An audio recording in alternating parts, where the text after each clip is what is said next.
organized nekati abannayuganda basinga batwakazuukuka tebamanyi how to organize themselves kati waliwo ekintu Museveni kyakola ekyogaana abantu okugazalinga kubanga akimanyi if people gather kijjamu beera kizibu obbagoba kati tubulamu abakulembeze abalaga abantu baffe direction ate ekyo Kyagulanyi tagenda kukikola kiba kitagala abakulembeze ba wansi okitegeera kaakati obuzibu bwonna bwe buli why people because twogera n'abantu e Masaka naga mwana buli muntu yonna aliwedde naye buli omu atya kati buli muntu atya ne munne okunyaga mubwana yonna yogera nono ajja kuba mbega kati twosanze mu state nga buli omu atya munne kati olaba ekiri ewa Kasolo buli omu atya munne tamanyi ani awayo banne wano Museveni tubadde n'omwana waffe yakoze live nga gaba bannange abantu abatulyamu olukwe bannaffe bennyini bwe batuwaayo babatwala ku siteekolo oyo Salimu Lukulu Muhammad Nsereko ne babawa ssente kugamba abalina ba-activist abasobola okulidinga gundi revolution awo mu Kampala era genda nga bakola ki babawaayo kati oli apiikingamu baapiikinzemu n'akwata nga miliyoni 3 n'azibawa kati obuzibu bwonna bwe bujjidde nti bwe twali tuli mu revolution eno tetwakola organization ku ground kugamba ng'okweteekateeka nti for example nti nze nkyogera ng'aba Egypt kuba namukwano gwa Egypt yaŋŋamba actually nga ku universities omanyi kati abasiraamu abamu balina boogera olulimi lumu bo baategekanga ne bateesa buli kyalo nga bafunako abantu kati bagenda okusaala bateekera emyezi 6 bagenda kutaali square nga bali emitwalo 4 abantu emitwalo 4 nga bonna bateeseza nti bwe tugenda okusaala oba ku muzikiti tugenda tugenda kutaali square kati waliwo coordination yawo kati ate ffe kye tutalina nti olaba ebibuga ebyetoolodde Kampala osobala si Museveni Kampala metropolitan we yasinze okuteeka security kubanga akimanya we walina okuba ki akabenja akakisobola omusuula kati ba-organizers baffe they have to focus Kampala metropolitan oba district ezetolodde Kampala omwemenya okukola omulimu okuba nti tulinamu abantu betwesiga people who are trusted kuba revolution etambula nayo ku trust I don't know how sisobola kyogerera wano nti bakolera bati nawe bati naye awo wali obuzibu kati buli tubadde abaana baba bafaaninga ku ground naye nga tetulina ezo organization kalibasanga nti nze nina group y'abantu 10 Kimbugwe na group y'abantu bameka Kimbugwe na group y'abantu bameka do you have a coordination eye tugatta nti tuba tulina kyetusazeewo nti kati bannaye nti enkya tugenda kukola kino tusobola okuwuza abantu emitwalo 2 buli omu baabaako bwe tuba tukunze buli omu n'akunga tusobola okuwuza abantu emitwalo 2 something like that kati we are lacking that organization naye tusobola kati Kimbugwe gamba bantu nti bannaye kati enkya musituke nga tulina abantu bebategese ssebo kubanga olwojjagenda ku street Oluwa Buddha yazze okukola tamanyi na kigenda mu maaso due to we have a problem of network and communication in full kati sawa zino twogera olumukono tamanyi kigenda mu maaso owokiso tamanyi kigenda mu maaso owekayunga tamanyi kigenda mu maaso ayina kumala kujja ku Facebook ate ankubire owa eki ekiriwo ate owa eki ekiriwo kati we are lacking that leadership eraga direction ki gye tukwata okitegeera nti kati abantu b'emikono otwakusazawo nti kati gurupu y'emikono yeyina okusalako paliamenti gurupu y'ekayunga yeyina okusalako state square gurupu y'ewakiso balina kusalako ki mulina state house nakasero kugamba muorganizinga abantu b'e Sudan kye bakola n'abantu b'egundi b'Egypt kati wetamye strategy ezo abantu abatuyambako n'okufuna abaana ku ground nga abasoloozi basomesa kugamba niba nti okufandinga nga bamanyi kye bafandinga nti tufandinga kino ekintu kigenda mu ino direction weteyinza kukeera nkyanoga kati basaze omusango wedde tukole kino bamaye musituke kugamba tewali clear direction abantu bano bali wedde naye tewali abawa direction eyo ate Kyagulanyi kyatagenda kukola kiba kyetagamu ffe ffennyini kati akantu kembadde nziramu ekibuuzo kiri nti why people they don't rise up rising up kiva mu organization olaba mundu ye Sabia engeri abaana gye baorganize nga ba-student bakalondoza company zalina pije z'abakozi omuda ne mulaba VDA they organized peaceful demonstration nga n'abasirikale kyalagwako buli nga tewali akikoze akitegedde ate nebanga bakitegedde nga muli bangi because Museveni ono nze bayimulaba just miliyoni emu y'abantu esobola omutwala nga bamanyi ekyokukola naye leero n'aba miliyoni emu nga tetumanyi kyakukola nyakuwa sinaali emabega tagwanya yali atwala yali agenda kibuli oba yali agenda kukola ki erabidde n'abantu bangi polisiga nekubamu tiyagaasi papapapapapa nabe badduka si bamukwata tebamutwala abantu basobola okujja ne bajja bamitwalo 2-5 nga election tebamanyi gye kitandika kigwirawa kati nebalimukuba nga biri plan kitandika kitandikira wano tukomera wano era kubanga yali abaana mweyo gundi ya Sabia bajja nga bo baze kujjako ki pulezidenti era nga batuuka wantu nti yali waliwo poliisi nga bavawo poliisi ebeegaseeko kubanga bayiseewo kati ffe okugaba abantu tisituke buno bupetipeti gundi demonstrations buleetera poliisi okukwata baki abaana muno demonstrations emukola nga just kwegezaamu nga mulina okuyiiya nti bwetujja tukola kapeti protest tulina exit route netuuka poliisi nemitukwata nibayo protest egina okujjako nakyemalira nti mulina okuba prepared kitandikirawa kiggwerawa kati si ekyo titosobola muntu nti kati nkya tusituke anaye musituke nti kubaawo okugamba to organize nirange sigina kugamba tugenda tukola bwe tuti kubanga nze kyemmanyi kitera okubeeramuko ba leaders abawansi bayinza okwasibano bakansala naye tubamu ne ba leaders baffe nga balaba Sam abadde tubadde mu group emu naye wa freedom border era nga awa good leadership ekitegeera Sam awa leadership era leadership bakwata zaake yalidinga demonstration eyo kagunja ka demonstration yao bakwaŋŋaani babakwata naye abantu biri gye bakategekamu bo bali abaana bali 50 people kati leadership kintu kikulu kati obuzibu bwetulina tetumanyi abakawaffe kyebategeka naffe buli omu atya munne that is the challenge kati abulina okutandikira mulabe how we can do it kale tweyanza nnyo tweyanzege basebo banaffe abali kugunda ku Hello Kimbugwe mujebaleko mwebale tuweereza bannange leero nalabe ku mawulire essomero lya Aga Khan nga baguddewo basomesa ebintu birino mu bulungi waaki bano abantu babeera nga bastopinga abaana abamu okugenda ku ssomero ate abalala ne bagenda ne basoma. That's not right. kituufu nnyo. Bwana Kalyango, wabaddewo ensonga ya sanctions. Olina ekintu ky'obadde oyagala okujogerako ne Sarah agyogereko? Sanctions, first of all, zirimu ebika. Naye what we are getting now, using magnetic action, it damages individuals, and when individuals like that, actually, kyenjagala okugamba bannayuganda nti abatunuulira ebyobufuzi tulaba nti abantu, history does not repeat itself, but fools repeat the same episodes that happened in the past. When Gaddafi was leaving Libya, they did almost the same things they are doing to Museveni 10 years later. Akuba Museveni yalema okumanya ebiro. Nga bwegambye nti abasiru be baddingana mu history. Be baddingana episodes ezimu. What am I trying to make? And when Gaddafi they were planning Bamala, nalabyeko abantu nga bagamba nti no ba sanctioning Museveni. No. Omuzungu alina what I call the Python mindset of attacking dictators. Inti Python bwebegenda kuli omuntu emuzinga mpola mpola nekwetolola nga tulina wajjuddukira. I think that is what they are trying to do.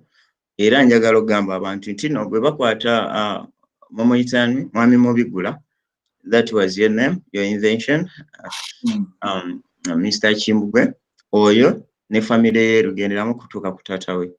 Ate, let me tell you, we know, and also the white people know, that Museveni is not the one who goes on the ground, not abantu. When we were in a Kasese saga, the massacre that happened in Kasese. Tata Mubigula yawa omoto operation nagenda n'aduumira n'atta abantu. That was Erweru era n'amukuza. So okwata Erweru kiba kirungi. Kitegeera okuteeka ku sabbiiti yaduumira okutta kw'abantu mu November, that is good. Kitegeeza naye obeera alina okukola ki. And the good thing, these guys they marry from the same families and the same village. So bangu nnyo okukola ki okwisolating. And that is beautiful because babadde nga beesigama ku ekyo nti bo basobola otwala abaana baabwe outside Uganda, and if that privilege is not there, maybe the sense will come back to their head. Ne bakola ki?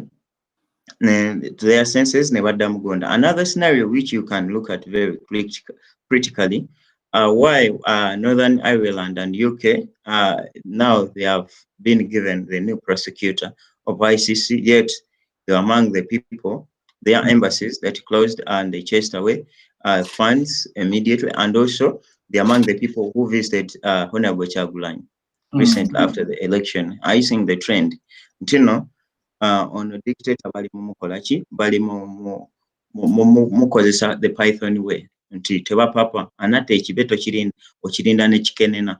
So I'm saying, and also what I can tell you that Mr. Yoweri Museveni Kaguta, the son of Kaguta, what is his other name? Tibuhaburwa, is becoming a frog. You know, when you want to burn a frog, because once you put it in hot water, it will come.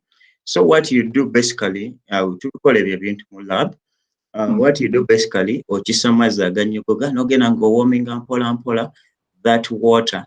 So slowly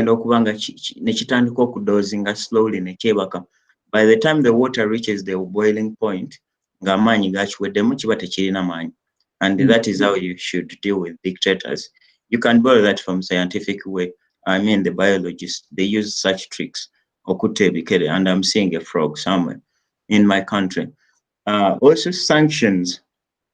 If Mr. Tibuhaburwa refuses and clings on power, Uganda may get what we call economic embargo. And that they have no way to prevent it, because an embargo means that countries around you, nabo bano bachikola Mugabe, although he could trade with South Africa, but not effectively.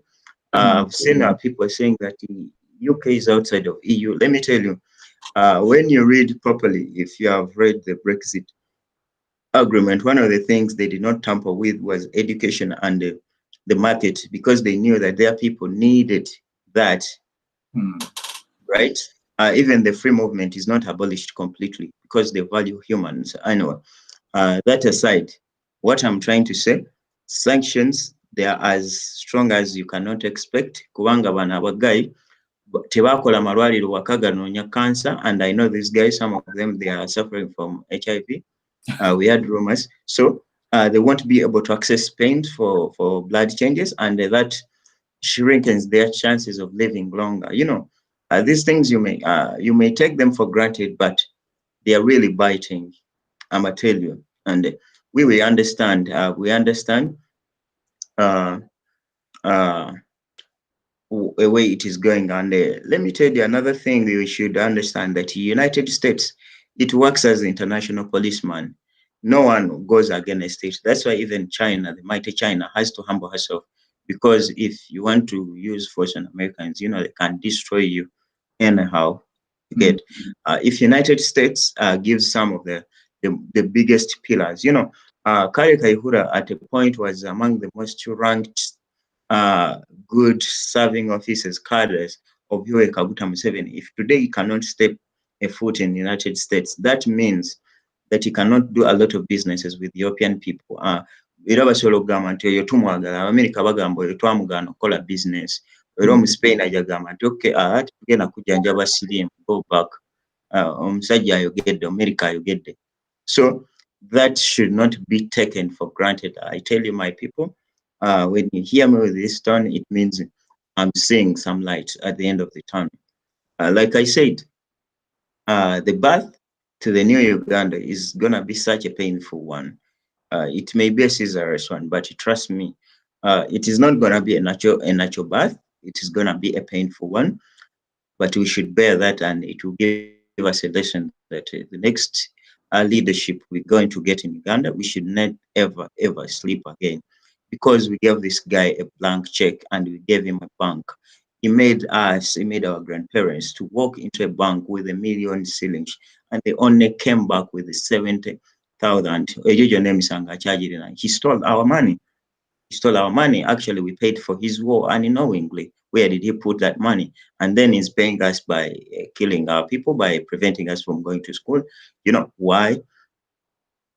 Because kyenjagala okwogera ekirala means I'm very sure nti bano baggayi kakati enamusa etuuse ku nnyoge. Ekyo ndi very sure, because Uganda is a Commonwealth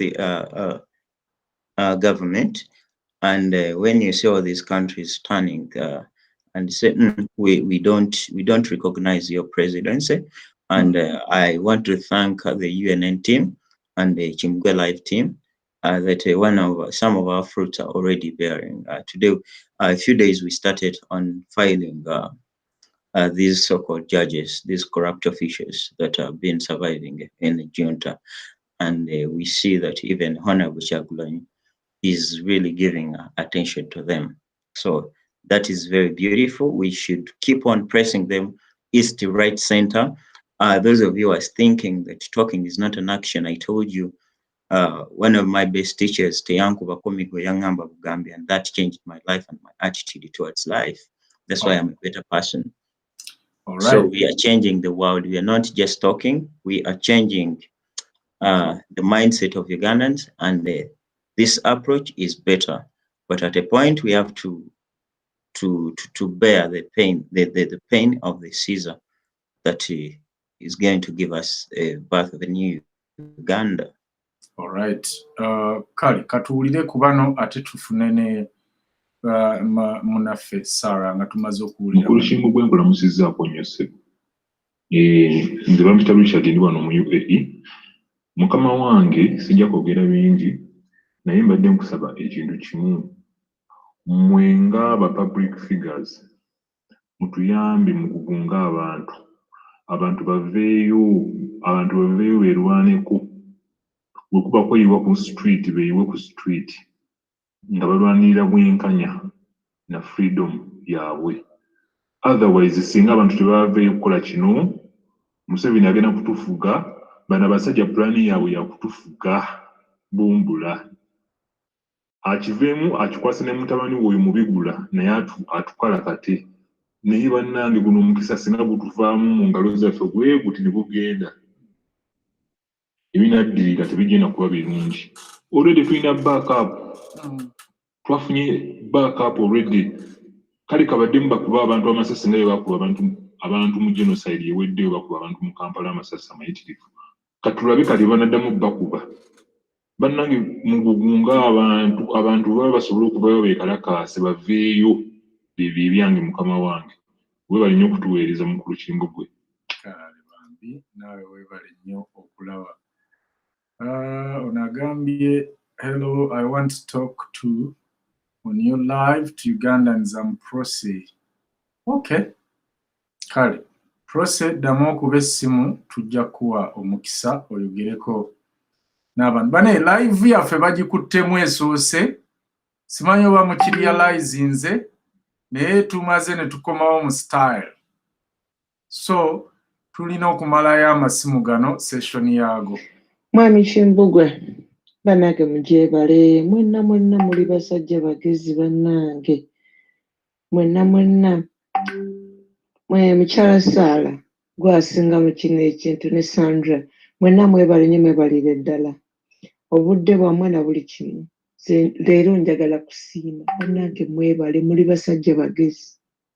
Bw'owulya speech ya pulezidenti waffe omulonde byayogedde byonna, olaba nti no wiiki 2 back bye tubaddeko wano.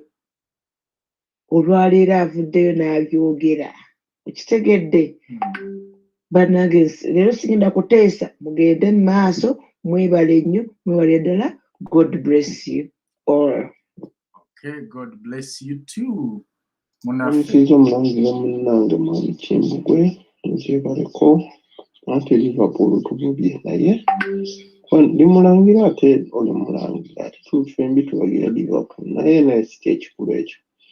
Kati sanction ze mugamba kati sawa zino baagala kusanctioninga abantu already baagala okubateekako nati naye wotunulamu nze ndowooza ne Museveni bali mutaddeko sanction because bwe buzibu naye bwe bamutangira kiba kitukolera kiba kitukolera kubanga kati ye buli bubana tebamuteekako sanction ajja kulondanga abapya. Bano bwe bateekako sanction baleetayo abapya okitegeera aba aleeta bapya balinga tafaayo ye ejja kuba ali apromoting ate balala sobyebyo.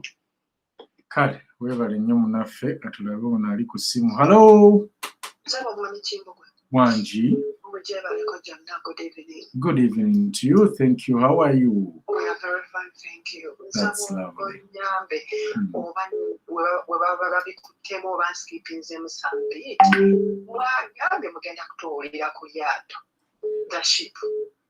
Weesirikire lye tuddako. Okay, Kaninde, thank you very much. Bye.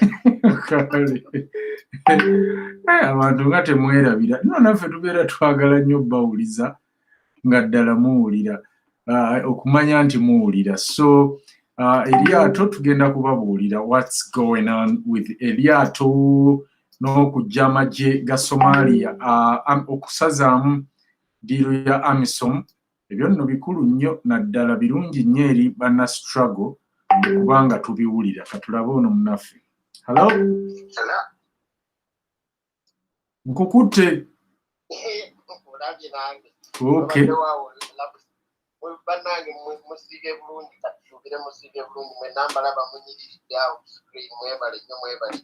Amina.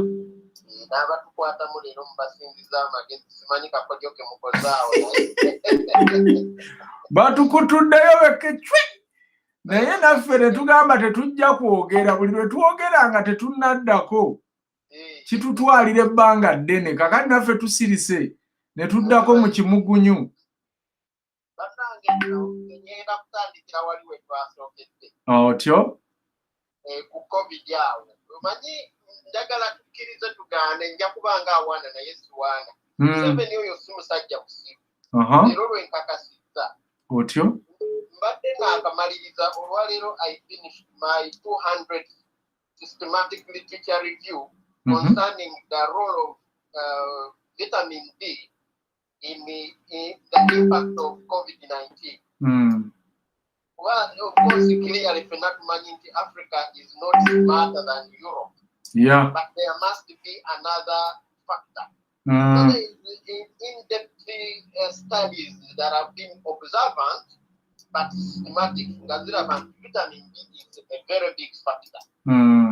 So, when I'm writing my final report, Kanyambo musiwo nondoza tategeera mugambe nti waffe COVID ne bumunaakubira papa essimu tajja tukuba nnyo abaana mubate bagende basome naye mbadde naakakirowooza ne ndaba Museveni nga emiitinze ba youth mu State House Entebbe n'abagamba kakati mulaba you know that COVID in America is still mostly black. You know that? Yeah. Ngagezako explaining economic disparity between the blacks and the whites. About to cover COVID because of lack of vitamin D. So I was shocked that he knew this.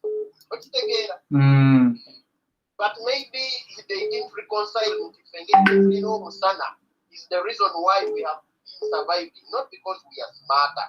Yeah. Scientifically, our miners has not had any statistically acceptable data to cause worry. So really, it is a deliberate move from 70 to continue closing schools down. One, tayagala kugulawo different institutions kuba they are very very easy to organize into a riot, and that is Kyagulanyi's support base. So we babeera mu masomero bangu nnyo coordinatinga. Ekitegeeza ekirala kye njagala okugamba nti Museveni tumutesitinze enfunda ziwera okuva ku maama Mabira Tayi. Museveni talina magye gamalako bannayuganda kkiriza oba gaana. Okitegeera nejjuuzi wano nga 18 Museveni bamusitrekinga ng'abaana babeera bucakaleerwe nga balina okulinda amagye okuva e Katwe gagende e Bwayiise gaba gali e Bwayiise nga bootya Namirembe Road. Tekinikali takusobola. Tegeera naye kye njagala okugamba nti I think entunuka yaffe tennatuuka weeyabikira. Kino ekintu kikyetaaga organization. When you organizing ng'odiringa n'omuyekera nga Museveni ajja kukwata bassaamu abatti abamalemu, because for him he looks for the ring leaders. Kati tetusobola muwa opportunity eyo yakunoonya bakulembeze. Kino ekintu kigenda kutuuka its right moment. Ingredients zonna bwekuba kufumba piraawo, ingredients tuzirina: butungulu, katungulu cumu, ennyama biri kimu weekiri, kibulako obubuzi kwengera kitulika ekiro, kigenda kutulika nga naye takyetegedde. Point of information maybe ng'omaliriza ku COVID-19 eri point gy'osoose okukola. I wrote a paper somewhere last year when COVID-19 was coming, and I predicted that blacks would die in America more than white people, but my indicators were simple. It was about the health inequality in the United States. For the record, on average, an American citizen spends around $10,000 per year on medical insurance, and the Ugandan on a year spends around $20 per year on average. So you can see the difference. But the factors were different according to the food of America about blacks. It's not necessarily only vitamin D. It's not necessary. But there's another factor, joino tegera nti COVID-19, the virus, they're surviving hot temperatures when we did some disease mapping. But just to put a future yabana Uganda as plain truth as it is. After your economy improved, but when you look at the northern hemisphere, even the African blacks who are on the northern hemisphere, they are doing better. But anyway, those are all disparities of science to debate. But definitely vitamin D is an important factor in Uganda, which is influence. Abatugavuba wano ne Bungereza wano wetubeera skin yaffe ebeera compromised on absorbing vitamin D, y'ensonga lwaki era wano bumps babadde bafa nnyo blacks and Asians. But anyway, nga concludinga bakulu, omulimu omukoze gw'amaanyi n'omukulembeze agulabye era ndowooza namwe mumulabye nti agulabye. So twongere okuba waawo nnyo kyembadde ndowooza ku Twitter tubadde nga tutandise okutandikawo encouragement egamba nti Kyagulanyi omusanga aguddeyo, tuleme kuraba stampinga Museveni mu bukulembeze. Era mpulidde nga atukoonyeko katulabe oba ejjinja mu kisaka linajjayo ekisolo ekyekwese. Webale nnyo mwebalire ddala. Kale ssebo naawe weebale kuba nga olaba. Our miss tonight. Waliwo ekintu kyoyagala okwogera about the summons? Ate nkunyiga naawe onyiga. Gwe tonyiga. Banange nga mwogedde bingi ne mundeka amabega era tulina okuddayooko. Tubadde selfish. Mubadde selfish era bannaye abakyala muwulira mulaba. Sorry about that. I'm stuck with these gentlemen and I'm just literally the last one ever. So Kimbugwe, let the ladies, you have to fight for me. Kakati. Tusoke tuddeyo ku point ya Museveni's address. First and foremost, manyi mugamba nti nno Museveni taliyo ali si musiru. Of course, still, because he would have not been president for 34 years. Okay? So, echo tuchimani. Nti somewhere, somehow, wali muko kumakezi somewhere. Na ye kamba buliro olunaku lwaleero. Amagezi ago gatandise okudeterioratinga. Nze mbabuulire, Museveni needs what we call a mental health assessment. He needs a psychological assessment. He needs his doctors to go and... What? Delusional disorder. No, I'm being serious. He needs to have a mental health. By the way, I'm being very serious. I'm not playing. I'm not laughing. And there's chances are, and already these assessments have been done, and he's on medication. I want to just give you a little bit. I'm not a qualified nurse, mental health nurse, but I'm a mental health support worker, and I've been doing it for over 8 years. And I have my own center where I support people on drugs and alcohol and mental health. And I want to let you guys know, when someone has dementia or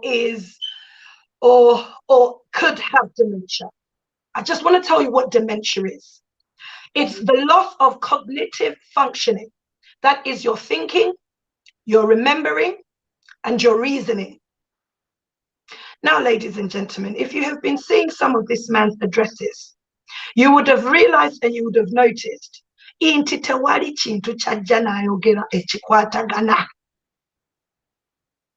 thinking ye has deteriorated. Memory ye deteriorating. Oyinza okola memorial ya bishop, archbishop. Not just okola speech, I don't know where I belong to mkazi yafa, mkazi we yafa. Let's just get to today.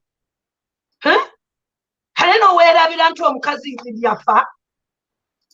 Come on, I think I can babuli the wamba mujukira mkazi we yafa. Ya where is over and you call a speech. I think it was the Prime Minister. I Prime Minister Nagamati Yavam President Museveni.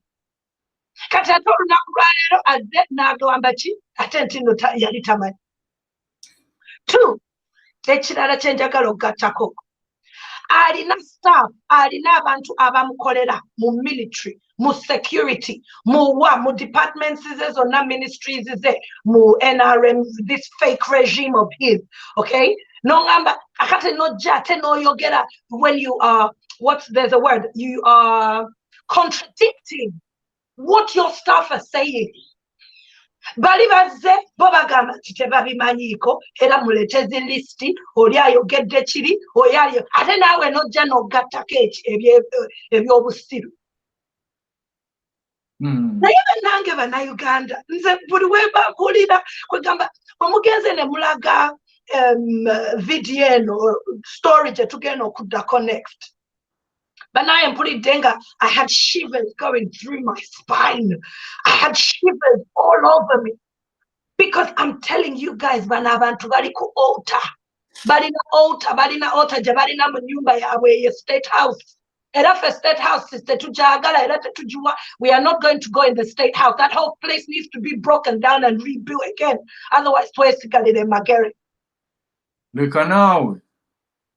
Gwe nkubulidde kubanga state house erimu emizimu nyingi nnyo kigenda okutwala omulokole omutuufu ate nga taliwo right now. So tugenda kwetaaga omwoyo omutukuvu ave mu ggulu yennyini. Jesus yennyini asooka agizzeemuuko we need to rededicate it back to God. Anyway, my next point, Kimbugwe nti mwandese nnyo emabega kati byonna ngenda mbirina bikomyawo mangu. The next point was this. You were mentioning you were talking about, you mentioned earlier on ogamba the church nti bano ba church nga mwogera ku genocide ngera byonna mbiwulira bannange nga tebyonna bituufu naye mbadde mbasaba as a representative of Jesus Christ and the kingdom of heaven, let's stop blaming the church. Okay? The kingdom of heaven, who is the Father, the Son, and the Holy Spirit, has got nothing to do with this broke regime and the pastors who are leading. Church is four walls, is the brick walls, is the era bwe mugamba nti ezikyaki bazikozesa agamba kyaki is because omwoyo omutukuvu taliiyo kubanga tusobola kukola ebintu ebikyamu nojja n'obikolera awantu awali supposed to be sacred before God. Buildings are built and they are built by human beings, and we need to stop blaming the kingdom of heaven for the distractions and the disasters of pastoring that our ministers webavayo. Ebyo bya mutima gwabwe. That takes me back to the scripture, and I wanted to give it to you. It's Matthew chapter 7, verse 15. It says, beware of false prophets who come to you in sheep's clothing, but inwardly they are ravenous wolves. You will know them by their fruit. Tulekerawo okunenya Mukama ku embeera z'abantu bano, because Mukama atuwa willpower. Namwe mulina omulimu nga human beings gwe mulina okukola. Omwoyo omutukuvu okunkozesa okujja okwogera bino byonna bye njogera. Oyo omwoyo omutukuvu naye ate bwe sitabyogera then tagenda kuyitamu. The same way ne Sitaani alina bayingiramu n'abakozesa. Museveni family ye, NRM, they are all demons. They are all demons and they are all cohorts. You shall know a man by his fruit. And these men who we are saying are in the churches, it's because Ugandans, you have idolized pastors. You have idolized pastors to another level by yourselves. You need to know the word for yourself, so that when a pastor is talking nonsense on the pulpit, you can challenge him, because he's supposed to speak the word of God, and he's supposed to be an example of the word of God. So you cannot tell me abasajjabo ne bagenda ne bakola ebintu ebikyamu ne bakola ebintu bya Setaani ate ne mugamba nti abo bakatonda. Those are false prophets. They are not of God. And we need to stop blaming God for the things that are going on in our world. He gave us the power to choose between life and death. Choose wisely who you choose.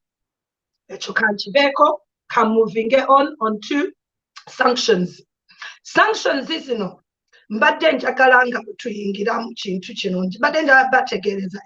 they are all different types of sanctions. There are several sanctions. We've got economic, we've got diplomatic, we've got military, we've got sports, and we've got sanctions on environment. This information is so at your hand. You can go and Google it and you can get it and you can read about it.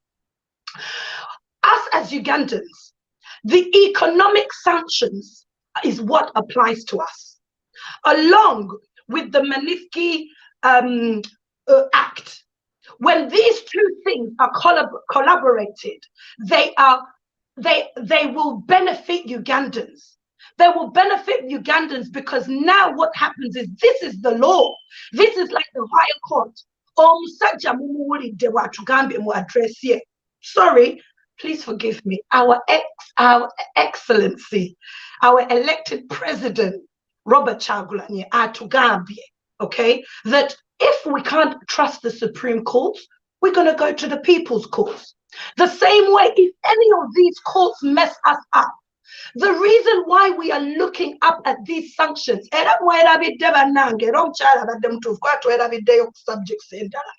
your Mr. Sereko Avudeo nonsense over the weekend. Okay, Mr. Inseriko and whatever your name is, all right. You're not even an MP anymore. I don't even know where you got your audacity or kogera. You're just a jealous man. You're jealous of our president. You're jealous that he's a man who has come from nothing and made himself something, and now he wants to fight for the rest of humanity and our citizens of Uganda. Now you had to open your mouth to talk about the EU. Now, which side are you on? Got 1 minute, NUP, or you're getting NUP, NRM. God is watching you people day and night. You're demonic. Day and night. How can you say into EU temutwite muno tetubiyingiriramu abazungu naye nga kambabuliro ko lunaku lwa leero abo abantu be babaddemu NRM ebadde mu bazungu for the last 34 years mwe mulowooza abadde akola atya businesses gold and all our natural resources mwabiraba muddeeyo mulabe some of our programs previously the devil is a liar from the pit of hell. And this is where I was saying, Inti Mulo Zantino, Museveni Musiru in the sense that he thinks that the same strategies are going to operate. You cannot keep doing the same thing and think you're going to expect a different result. Mr. Museveni, we are a new generation. We are a new generation who has knowledge and we know what we are talking about. People like Nsereko do not have the power anymore to come on our televisions and our phones and our mobile phones. Get that nonsense and we're going to keep quiet. We are not going to keep quiet. We're going to come and address you. We're going to address you, Mr. Museveni. We thank you very much. You are our elder. And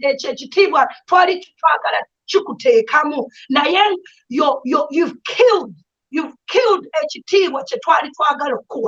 what chiseweka ate because oli muradde guno wuzi zirabika zitandise okuvaayo one by one every 5 minutes olabika nti weetaaga assessment ate abantu abakwetoolodde nabo bakimanyi era bakimanyi era bakugendera mpola ne bakuteerawo ebyokusoma nawe wenyini you fall asleep as you're reading the address. You're falling asleep. Now tell me, Ugandans, this is the man in Seroko came to what's the word, stick up for. Kambabuli, the sanctions, isn't it, when they come in place, and they are coming. I'm telling you now, they're going to come. But abazungu mani bobali calculated, teba moving in emotions ingafe. A lot of us are moving with emotions. We are making decisions emotionally. That's why some people will come bananga plan it B chi. Oh, kujawa musajja abadde mu presidency for 34 years. Mwetaga okusamagezi. Mwetaga moving like a snake. But you're not a snake. And that's what the Bible tells us. Be as clever as a snake. We have to always be one step ahead of him. All of us have seen technology emulemye kati wano ye bushi ya fe abafenna eno ye bushi wano weturanira for olutalo olaba ne president waffe yagenze yabyogedde kuba balaba kakati n'abateeka mu Supreme Court bw'alabye naye ebintu bino kibiita abasajja abo mukama aba balina wives n'abakyala namwe ne mubeera n'aba supreme husbands bwe batyo namwe ne mukkiriza kale ngenda kumaliriza ekintu kyange nve wano tonight because I need to go and take care of my kids. But I just want to tell somebody today, stop minimizing the power in international community eventually getting involved.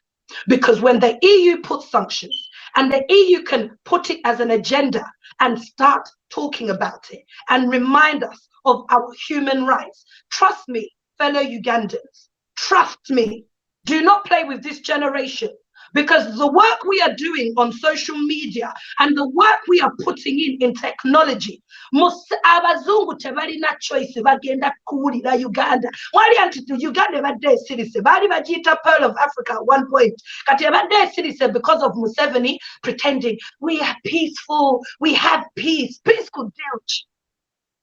Now Ugandans are stepping up. To add on that, Mr. Kimbugwe.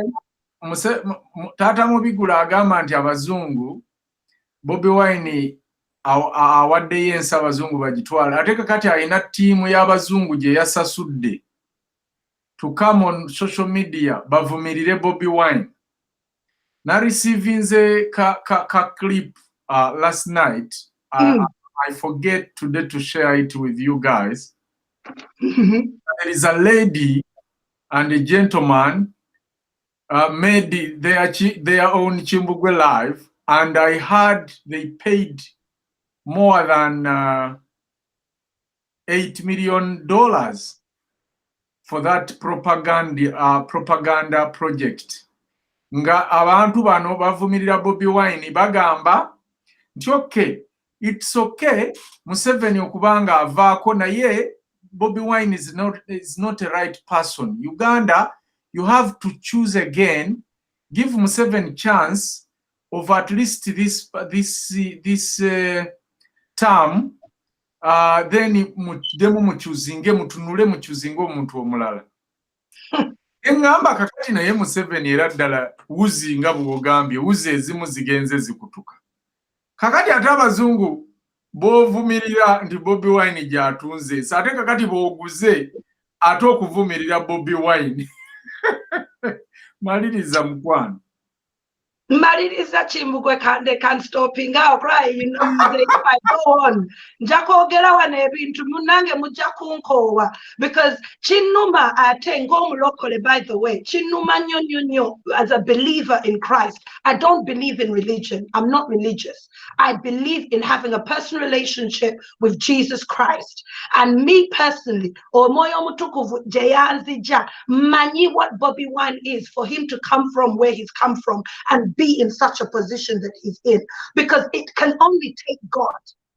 But the fact that we have demonic people in the state house, but in a shrine in the state house, I'm not joking. They have a shrine in their house that they go on, never scenes that, never, oh God, let me stop there. That black widow of a woman, where do you think she gets the powers to come here with her 4 glasses and start looking and talking nonsense to the people of Uganda and to be kidding? My last thing before I go, and I pass you on to Mr. Kimbugwe, Dolo and Chivita. My name is Sarah Nawami. Mbagambia, you have to resign. Ladies, everybody, you need to tag. Go and put a hashtag. Hashtag. You must resign. To run for our president. Those people have to resign because I want this petition to go forward. So we must make sure they listen. And if they don't, this is where I'll leave it there. Kimbugwe, go ahead. Go ahead. Sarah Nabs. By the way, Sarah Nabs is our English news anchor. Sarah natugenda batusaka amawulire. Omanyi bano abantu tugenda bakuba. Museveni mumulaba bw'ataawa. Kati agenze okupangisa abazungu bajje ku social media. Jukira yatugoba ku TV. Yagoba Bobi Wine ku local medias. Empapula z'amawulire radio ne TV. N'agamba nti oyo president wa Facebook. Kosife kale. Kakati tumukubye. TV ze n'abantu tebakyaziraba. Kakati ate apangisiza ba propagandist abazungu bajje ku social media kwe tuli nti bavumirire Bobi Wine. Naye kakati bannange. Obutiko bukonye. Ate nti ate muleete ebijanjaalo tulonde tusseeko. Tukubye bwe tufaanaganya olulimi. Kakati ate ng'otuleetera bano bakyeruppe. Oh my God. Kakati bakuba bafune melanini tofaayo nante bamulina. Bano bagayi bawooma. Ate n'akirala bagayi soko linde. Ndaba every day we get 2,000 plus viewership. Guys, make sure you subscribe to our channel, our YouTube channel. And as you know, we are preparing something very new. You see our baby UNN. This is going to be a mega project. Trust me. We are not here to joke. YouTube tumala show nga kuliko 10k views. Kitegeza, that is 10,000 viewers. Naye ate singa abantu abo mwenna kati tugeze right now abali ku YouTube mwenna ne munyiga subscribe ne munyiga ne ka notification. All those numbers will go on that YouTube. Let me explain to them why they should subscribe. YouTube, was constructed using Python as a programming language. So buli lwo subscribing ku channel yaffe ogyongera okubeera ranked nga omuntu bw'anoonya information oba ng'alaba ku YouTube channel yaffe ebeera recommended very fast.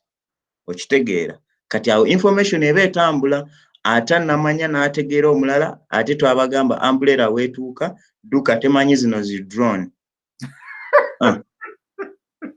Bw'olaba kwambuleera dukka misinde mubigula olaba mubigula oyo. By the way, abantu abasinga mubuuza mubigula yaani banaye twabagamba nti mubigula ono abaana abalala baali Museveni ali mu kulwanyisa baana balala mu nsiko nga mubigula ali Sweden alya pizza na ki yali ku pizza na bichepere na chipsi. Kakati okulwana bwe kuggwa after 4 months bamuleeta naye bagenda omuleeta maama katumubalageko bwe bamuleetera bwe bamuleetera ebbina muliraba lino lyebbina lya mubigula bwatyo bwe kati laba abaana babuuza bano abaana babuuza baali benkana emyaka naye ati yeraba ebbina gye likoma omusajja waatuuka okubigulira atyo muganda wange kaakati ono ye muhoozi bannaye gwe tuyita mubigula because muhoozi kitaawe yakkakana ku baana b'abantu obalaba bwe bakenenye n'abatwala mu nsiko okulwana. Kaakati owuwe n'amutwala e Sweden n'atandika kulya bichepere ne bimugezza akabina ng'omukazi because omusajja tali menti kubigula. Banaye kati mwagala ensi efugibwa omukazi omuntu abigula ati lino ebbina bano banne bano bakwata mu ngalo baabalaba n'obubina. Tusobola okufuga ssebo naye netujja kuba mubigula kyetugamba bw'aba mukazi abeere mukazi ng'alina amabeere okitegeera tetwetaaga musajja mukazi maama ffe tunaajogebwa kutuukawo kwegaffe buli anaaveeyo nga adda ku ffe ng'ajooga nono abigula ati nga naye atandika kudda kutujoga. Just on record, Mr. so-called Mubigwa, Mr. Kanyerugawa, is not supposed to be a president of Uganda because teyazalibwa Uganda by constitution. Ekyo njagala kimakinga clear. Teyazalibwa Uganda. That boy was born in Tanzania. According to his birth certificate, he cannot become. Ekintu Obote kye yatugambanga ku Museveni. He cannot become a president of Uganda. Bagamba nteesa atya n'omuntu atali Ugandan. Who never ono Museveni teyazaalibwa mu Uganda. That's why bamusaba obuzaale bwe tabuleeta. Owulidde taata mubigula talina n'okusoma kwe tasomerangako bannange simanyi naye nga banange katuddeyo ko kuba amasimu katono tulyoke tugende ku mmeeri. Halo Kimbugwe. Oh, tusanyusa okuwuliza otubuzeeko munnange. Mukama wange mbeera n'ebintawanya naye nga mba njagala okukiika buli lunaku naye nnina ekintu kye ngoba. Okay. Simanyi oba ndi oli live bakuwulira. Kakati nze munansonyiwa njagala kuyita mu bwangu nnyo. Bw'otyo bw'otugamba.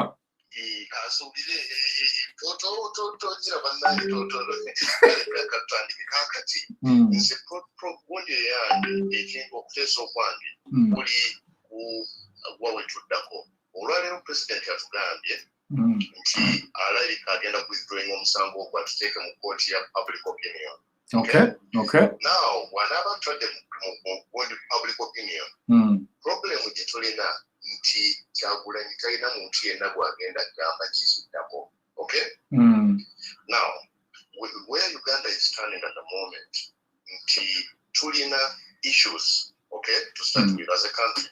There are some good issues and there are also some bad issues. The good issues are tulina COVID-19 yoyo tumuwangaliddemu omwaka mulamba abantu nga bali muki ng'abantu bali mu curfew mu lockdown abantu okubeera mu lockdown kitulaze ekintu bulijjo Museveni yalinga agamba nti abantu bwe bagenda mu strike e Uganda baba tebajja kusobola kusasirira 3 days of strike kubanga baba bajja kwetaaga okulya ebigenderako naye lockdown nti abantu basobola okubeera mu lockdown omwaka mulamba nga tebakola ne bagenda mu maaso.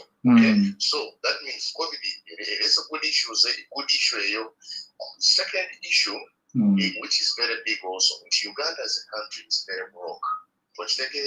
Uganda is a country very broke. That is the second good issue. Now, the third good issue is that we are under sanctions, okay? Those sanctions are not far-reaching, okay? Far-reaching because Twagara is very targeted at the country from the opposite. Okay? Now, the bad issues, what we have as the bad issues, these guys are killers. Tetuli ku stage ya kugenda ku streets now. Banabusike bagenda kututta era abantu badde mbasaba tetunnaba kwengera kutuuka ku point, okay, egenda ku street era n'olw'ensonga eyo nsaba tubadde mbasaba kibabeera bagumu eyo time egenda kutuuka nga tusobola okugenda ku streets naye as of now tetukigeza nako banabasajja bagenda kututta naye nga tusobola okubanyweza kakati awo nga nvuddewo another bad issue nti Museveni yabawa mandate okutta abasajja bajja kukuba essasi kufe n'olw'ensonga eyo buli muntu yenna at this point akyali very very important mu bondi ye okitegeera. Then the other bad issue is Kyagulanyi talina muntu yenna gwagenda gamba ku demonstrating oba kukola kintu kyonna kubanga ekintu kyonna Kyagulanyi kyagamba okukola ajja kuba aleeta ekintu kye bayita economic sabotage. It is in the law of Uganda omuntu yenna bw'aba sabotaginga economy aba ajja kuvunaanibwa omusango. So n'olw'ensonga eyo Kyagulanyi engeri gyategeeramu amateeka ekyo tajja kitugamba kaakati. This is where the good news is, okay? The good news is that the people, okay, definitely abantu baagala okumuvinga on obutunulira social media obutunulira ekiri ku ground. Museveni ayagala nnyo abantu omuvinge on okulonda kwagwe tumuvinge on. People have refused to move on, which is very very good, okay? Then the second very big point nti Uganda is with us, okay, which is in the center, but Uganda is in the center and it is with us, okay. Then the third thing, it is the Catholics are with us, okay. Then the next good thing is that the Muslim community is with us. Now, watch to know the good news. Just is that 70% of the population behind us.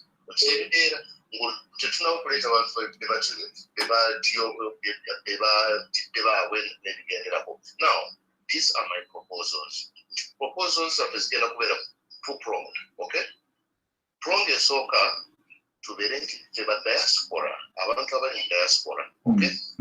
Ne bwe tuba twagala nnyo maama wo oyagala nnyo taata wo mbeegayiridde abadde aweereza 10 weereza 2. Okitegeera kugamba let us significantly cut down the amount of money we send back to Uganda for the next even 6 months, okay? Then ekyo tukivaako mwe abantu abali mu diaspora nga radios, TVs, Gundi, Kimbugwe Live, UNN, Kyoto, Rujiriro, everybody in the diaspora nga ali mu communications. Tubadde tubasaba forming a joint group eyo etandike okukola message. The message eri coalition, it's a message that is focused on the next stages of the revolution. Okay. Now, for example, it's enough tuvaayo mu radios ne tugamba abantu nti ku lunaku bweruti tugenda kukola kintu bwekiti. That is all the message, the one message that the radios are broadcasting. Akati ogenda e Uganda tugenda kukola tutya nti mu Uganda kye tuba tukola nti first of all economy ya Uganda yashrinkinga nnyo yali $25 billion. That economy I don't think is even $15 billion now. Okay? Now to start together Kampala business district, okay, which is basically 70% of the economy. And how do we start that? First of all, we withdraw businesses from Kampala. Abantu bonna bapangisa bizimbe bakolera Kampala businesses ezo tuzize mu kyalo. Owe Kasanga tukolera Kasangati, owe Kaleero kolera Kaleero. Okay? Wetukimala kikola ekyo. Then tugambe nti nno ekyo tufuneyo olunaku lumu. Oba ennaku nga 3 mu wiiki. Nti muzina ennaku 3 terigula airtime wa MTN. Lwaki MTN is the biggest taxpayer. Senga MTN tukisavinga sente ezo. Lwakitegeza ne gavumenti tukisavinga sente. Tufuna olunaku olulala ne Airtel nayo tulinayo. Tubeere nga abantu abadde bagula Airtel w'omutwalo kati ogula Airtel wa 2,000. You understand? Kwegamba tusavinga economy nga tukisavinga deliberately naye nga te Museveni talina kyanyisa tukola. Okay? Then ekyokusatu abantu basigale mu byalo. Basigale ewaabwe businesses bakole ki bazikolere waka. Bwe bakikola ekyo kibategeeza taxis tezijja kukola, therefore Shell tejja kutunda amafuta, Total tejja kutunda amafuta, n'ebigenderako bwebityo businesses ezo zeetooloredde awo. Kitegeera? Then ekigambo ekirala ekinene ennyo supermarkets, abasajja bano be balina supermarkets e Uganda bokka. Toddamu kugula kintu mu supermarket. Okitegeera? Toddamu kugula kintu mu supermarket. Ekyo nga kibuddeko then abantu abadde banywa omwenge bannange tubeegayiridde mutandika okunywa omwenge bigere, mutandika okunywa emmandule, mutandika okunywa walagi. Kubanga owa sente zino ziwa gundi Uganda breweries oba Nile breweries, sente ezo zezigenda mu nsolo zezigenda okugula amasasi n'emuntu ebigenda okutta. Okay? So yeyo boycott nga bwekizimbe. Then the next thing is build local economies. Temuddamu kugula bintu ngoye biki, mutandike kugula mmere yokka. Kyetwetaaga kyokka is survival. Kugula mmere yokka paka revolution ewedde. Then issue enyingi ey'okubiri ng'omaliriza ssebo. Nga maliriza nti abantu tebaddamu kukola. Okitegeera? Stay at home naye ejja kujjanga gundi paka revolution esembayo nti abantu batandika okubasitenge home. Ssebo Museveni ne bw'anaaba akola atya, abantu banaaba tebagenze mu kibuga okumala ewiiki 2 ewiiki 3 omwezi. Ssebo ajja bajira ajja kugenda okufuma biiviike. N'olw'ensonga eyo bannange waliwo akantu kenjagala okudisikasinga nayeko mukulu kyemugoba ofuna akadde during the day tomorrow anytime. Nkubira waliwo akantu kenjagala okudisikasinga kakyali confidential nnyo. Kaakati n'ekirala njagala kuwandika peka bulungi nnyo mu kintu kino kwegamba so that namwe olima mukola at least muba mwena mutandikira. Tewali buzibu ssebo. Enkya nja kukunoonyaako muganda wange. Sula bulungi batulabire. Okay. Kale batulabeyo kubali mukulu Kimbugwe nkulamusezzaako ne bannayuganda bannaffe bonna be muteesezza nabo. Bannaye nze mbadde njagala kuteesaamu oba okubuuza emabegako awo waliwo abantu oba bannayuganda ab'enkyukakyuka baali bategese sit down strike naye yalemerawa okuba nga tegenda mu maaso. Kintu ekyo tukikwasaganyiza tutya ffenna kuba eyo sit down strike nungi terumya muntu naye bannayuganda baganye gitegeera. Kirabika waliwo obubaka nga tebutuuka ku bannayuganda, waliwo abakyalowooza nti ebintu biri bulungi. Ng'era sisita waffe Sarah oyo wagambye nti batica mulaba abaana bammwe tebasoma nammwe mwennyini temusomesa, lwaki temuvaayo? Abantu besirise balowooza oba bali bulungi. Batica basobola okukyusa ensi eno, badokita bwe bavaayo nabo basobola okukyusa, naye bannayuganda abamu bakyalowooza ekintu kino kirabika kyabamu oba si kya makulu. Okay. Kale abakulu bakuwulira bajja kuddamu. Mwami Kimbugwe gyebaleko. I want to thank you and the whole team of UNN for the good work. Nze ensonga yange eri ku public figures, Ugandan public figures. Katugambe ba reverend, pastors, bishops, oba journalists, musicians. When we speak about okwekalakasa, if these people can actually help to lead the masses to make peaceful demonstrations, kiyambako nnyo bw'olaba bishop, bw'olaba musician, oba these celebrities that people believe in, bwe bayambako kijja bayamba okubawa moral. Naye they are so quiet. Tusaba okyogereko ekintu ekyo. These celebrities should come up to help, please. Thank you. You are welcome. Naye ba celebrity. Ye Uganda tulinayo ba celebrity. Kigambo kirabika kye kikozesebwa obubi ekyo. Amu Kimbugwe gye bale gye bantumiddeko baguma ne Saara. Kyembadde ngamba ono bamuyita Moses naye kyembadde ngamba ng'emmere ogiraba Abamerika balina kye batuyambamu kye batuyamba naye baagala naffe ng'abantu tuveeyo kuba yo baagala omukkiriza nga pulezidenti baagala okukongratulatinga UN bonna n'amawanga amalala. So Bannayuganda naffe tuveeyo twerwaneko uno tasobola na kutta bantu kuba ati emmeri agiraba agimanyi bagimunyumiriza agimanyi obunene bwayo amanyi kyesobola okukola mu State House mwatudde bamulengera ne mu byenda babitunula mu basobola okuba n'abanga awedde. So kati talina kyayinza kukola kyobola bagezaako okuwamba tuyinza okungamba nti drone obunamba buvaako nyine mukono gyange balugera okugya emmotoka kuzijja mu mbaaso. Emotoka mbeera ku boodi awo nazirabanga kirabako emotoka nti yavuddeko akanamba tekasobola kuvaako kaba taiti nnyo oyo mupoliisi musiru nnyo. Kiri Uganda bannange. Abantu bwe batulabako amatu balabira ddala kapa eziwedde emirimu.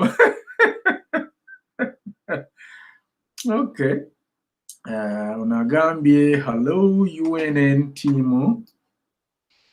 Is there a way of organizing genuine leaders to coordinate us on ground?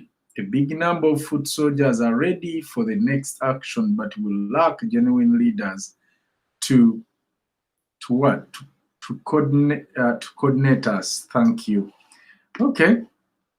Katulabe munafona dako nga tetunatandika mmeri. Gerard yagenda okusooka bannange okutunda ku mmeri. Temutya. Kimbugwe toyanziza nnyo mirimu gy'otukolera kabulaza. Tuli eno Uganda tukubye buli kimu. Tugezezaako buli kimu. Naye n'akaseera katulemeddeko. Naye kati muli eyo mutuyambeko bannaaye. Ombuleko n'eryato eryo bannaaye balituyambye. Nga tufunye abasajja tunaddawo akaseera kano.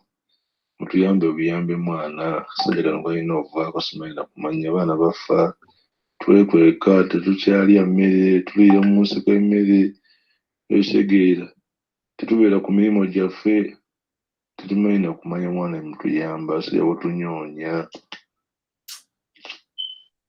Too bad, bro.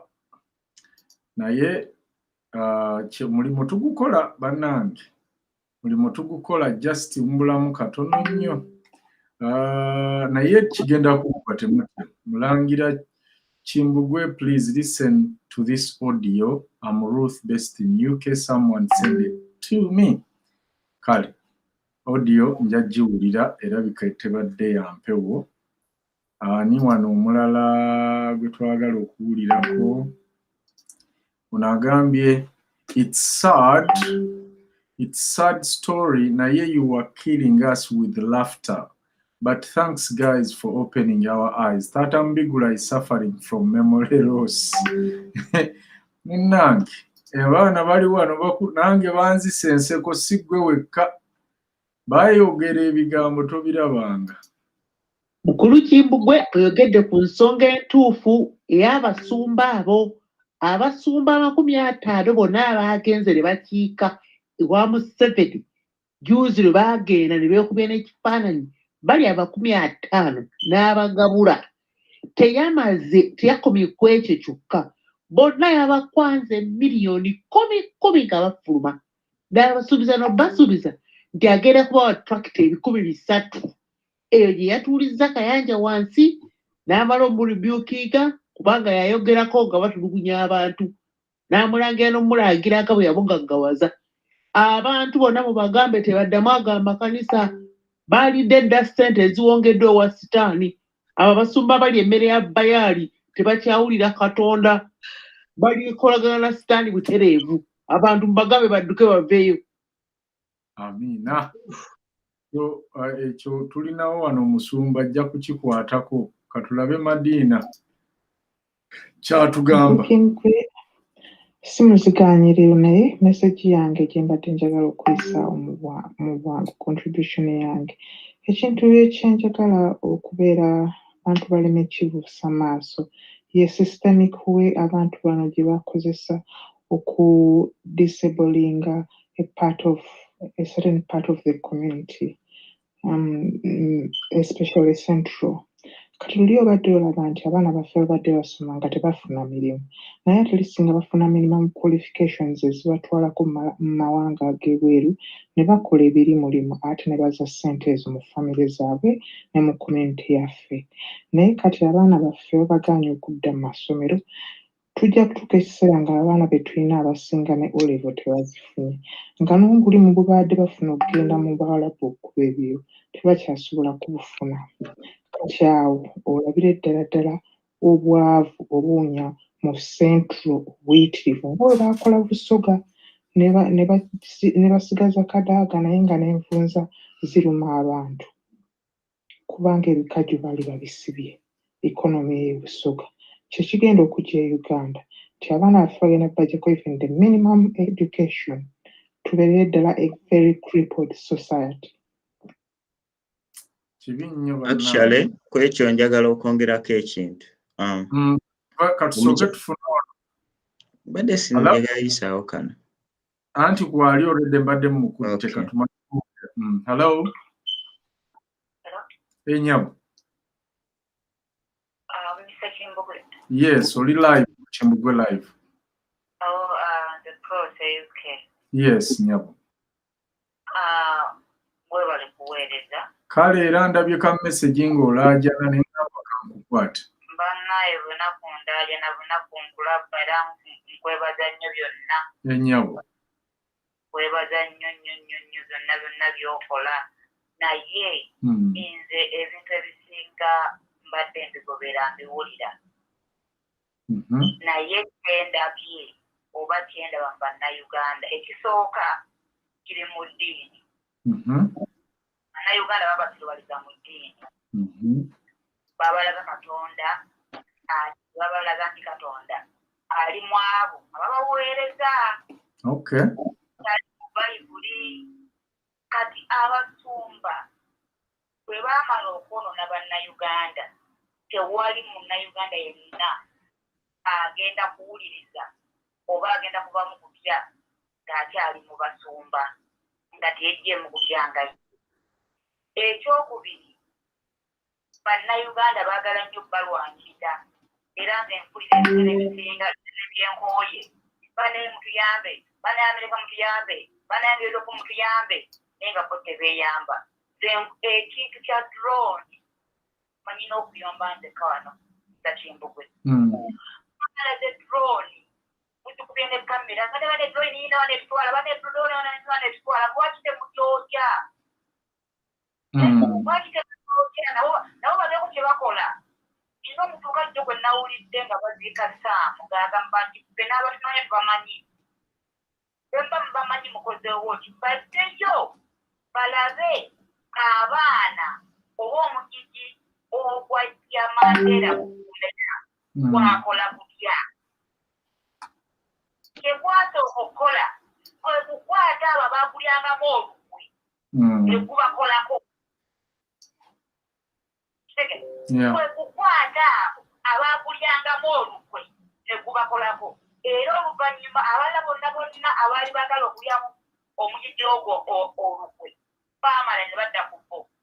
wabamanya nobafa essaawa zino bannayuganda abafa bamanya kwabadde bakuddeyo okulwanirira eggwanga naye kamera zaabakwatanga tetutafaayo nga ffe bannayuganda kubanga nsikira kamera ezaakwatanga ku gundi yakyabwe mukijjukira omusirikale oyo neebuuzanga nnyo omusirikale oyo babaki akwata mu baana lwaki abeera ku kampeyini ezo that's why abaana babafunye babanoonyeza ate ekisooka nti bannayuganda baatwavuwaza Uganda olina kubeera ng'oli ddiira olina kubeera ng'oli mulunzi wa ttaka abo babbi olina kubeera ng'oli mubbi Uganda abaana babadde bakolayo nga babadde bakola be abaana balanze okumenya kubanga Museveni abamanyi ate ne Museveni n'omukyalo oli bwagambye nti Museveni takyakola takyafunctioninga mu bwongo bwe kyokola yeerabira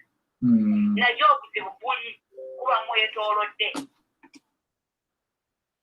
bwe tutaakwate ku enanga bwe tutaakwate ku famire y'enanga bwe tutaakwate ku famire y'ono simanyi ono ani ono wa commission bwe tutaakwate ku famire z'abano abatuli mu kubanga Uganda gye bali mu kutta abaganda baffe abaabo tubalese bali mu kutta abaganda ffe naye abaabo tubalese edi mutwe banobyaniri bali mu komera naye tebalina musango bannayuganda bakimanyiiwagako eri reason olina nalogo nga nawe olina ddala kibakuwaabira nti wasse because they are so killers bali wabweru abatalikira kubanga tunolo yalwa mu nnyindo nina bwe nawulira alwogera bannaye bino mubitusomesezza era mwebale nnyo bitusomesa mutulaze naye waliwo ekintu nga teweeragana kikusomesa kituufu nga tekyeragana kusomesebwa lwaki bakuggyako omuntu mu nnyumba nodda wawenkera ku marediyo oba ku tv n'oyaayana n'okaba nga bamukuggyeko ekiro timutebako namwe kyemukola nga ekyalo kubanga tuwe twakulira eddamisa Kimbugwe ng'ekyalo kibeerako omubbi ku nnyumba emu mwena ne mumutaayiza bwe kiri ne mutaayiza obutaddamu kulaba mubbi ku kyalo kyammwe obutaddamu kulaba mubbi ku gundi yammwe eyo Mr. Kimbugwe njagala bannayuganda bajjukire njagala bannayuganda bajjukire bulungi nti bwe banaalowooza nti ensi zino endala ze bagendamu zigenda bayamba zijja bayamba naye ate bwe balina okusooka okweyamba okulaga ensi zino nti bakoowu ekyo njagala bakijjukire mu kukijjukira gitya bino abamu bwe bagamba nti baagala pulaani oba bakole pulaani beetezi pulaani ate zeneewunya abantu Mr. Kimbugwe lwaki mwagala pulaani ng'ate mulinamu be mutya be mugamba nti bazzayo information okitegeera kubanga ekisooka nze bayitayo ne baza nnyo pulezidenti waffe ne baza nnyo pulezidenti oyo omwami Kyagulanyi nje ne bamulaga nti oyo mmolo amulekawo ajja kukyuka yekka ebiseera ebisinga Mr. Kimbugwe waliwo abantu abagamba nti firimu zino zetulaba tezinannyo makulu naye okimanyi nti osobola okukozesa omuntu ng'eri bamukozesa nga naawe omukozesa eno ng'eri bamukozesa okumugyako information nga naawe omukozesa eno okugyayo eri information obanga oli mugezi so bannayuganda abali wansi on the base wansi abawulya nti baagala ensi yaabwe okugenda mu maaso kubanga ffe tugenda tuyamba tetusobola naye tetuli ku ground naye nze ekinza okunyiza ku ground kiri kimu Mr. Kimbugwe era kyejala mwongereko nze nkooyo okulaba vidiyo drone waliwo neyakozesa vidiyo nga gamba drone ina wano ku geti yange lwako kyogikolera Mr. Kimbugwe nga bawulirizwa amaloboozi amanene mwogereko ku bintu ebyo tukooyo okulaba bu vidiyo obwo bwe bati batula tulaba bu vidiyo nga bayokeza drone what you want to see ti bu vidiyo bayokeza drone ezo babakutte lwakutte drone then baloya abantu bajagenda babawolereze because drone baateeganye n'abajja okukwata abantu tebabamanyi ezo emundu zebatya Tena kwa ziri masasi. Tabigoma biri awo kubanga ababbi b'edda musesikoba mwatulirako nga banyala kulira kwati okunanka nenga bakusize ebbulakako newoza timundu. N'eccupa baazibisanga nga bakulaga mumwa gwa ccupa gwe bakoonyako. Ate batulagako nti bannaesatu lyavuze ekiro wali nga bageza okukanya okumutwala. That's what we want, really, Mr. Kimbugwe. Ate nga twabagamba dda wano ddira eccupa giteekemu petroli, teekamu omusenyu, oteekemu n'olutambi.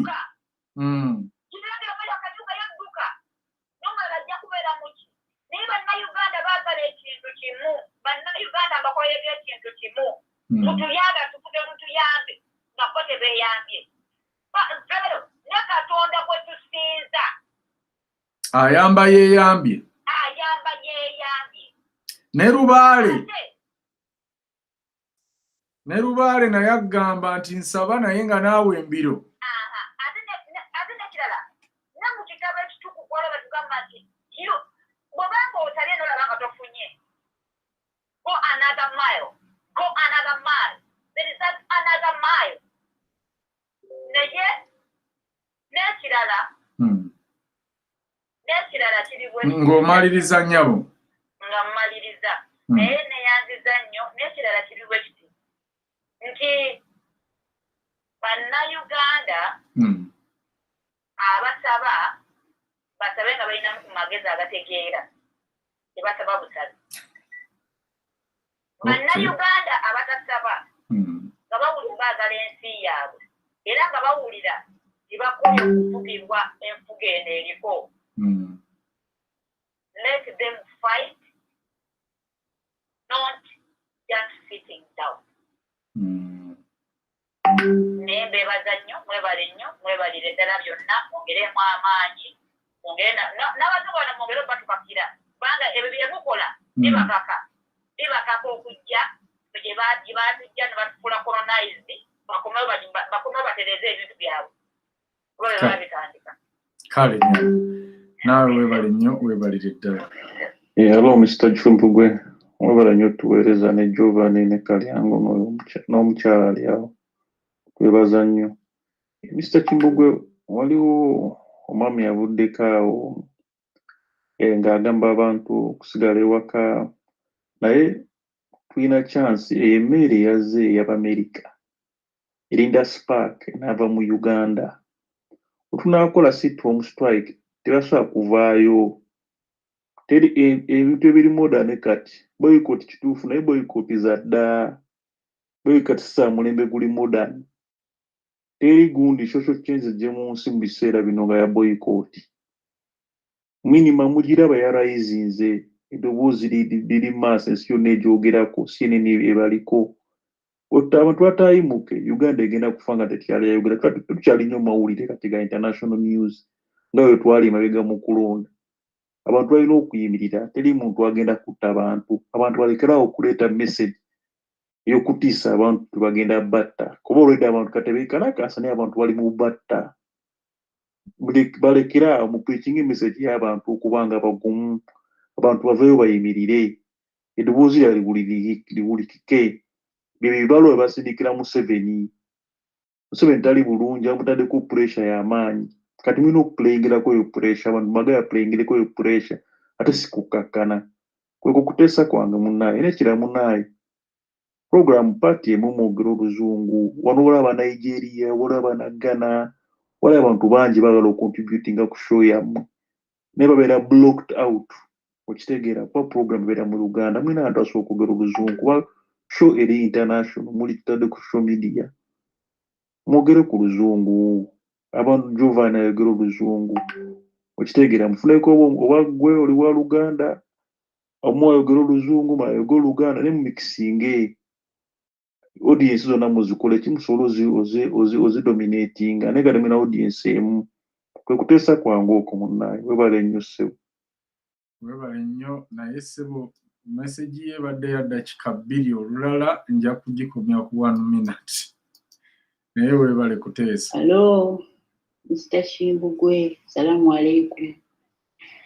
Mukulu Giovanni ne n'oyo sisita wange Sarah bannaye tusanyuse nnyo okubawuliza mwebale kulaba nga mutunyiga ebigambo byammwe by'amakulu era byebimu ku ebyo ebiwonya emyoyo egyalwala naye omusajja oyo engeri Museveni engeri emyaka gye gigenderedde kati kyalowooza kyakola takyaddeawo okulowolereza ku kintu nti bwe nkola kino muvaamu ki obwongu bwe tebumuwa kyakola naye tusaba Allah atukwatireko omusajja oyo agende bannange mubeere bulungi mwenna abali mu studio akagezi mu nnyo mbatumidde kale tweyanza nnyo bakagezi mu nnyo bannange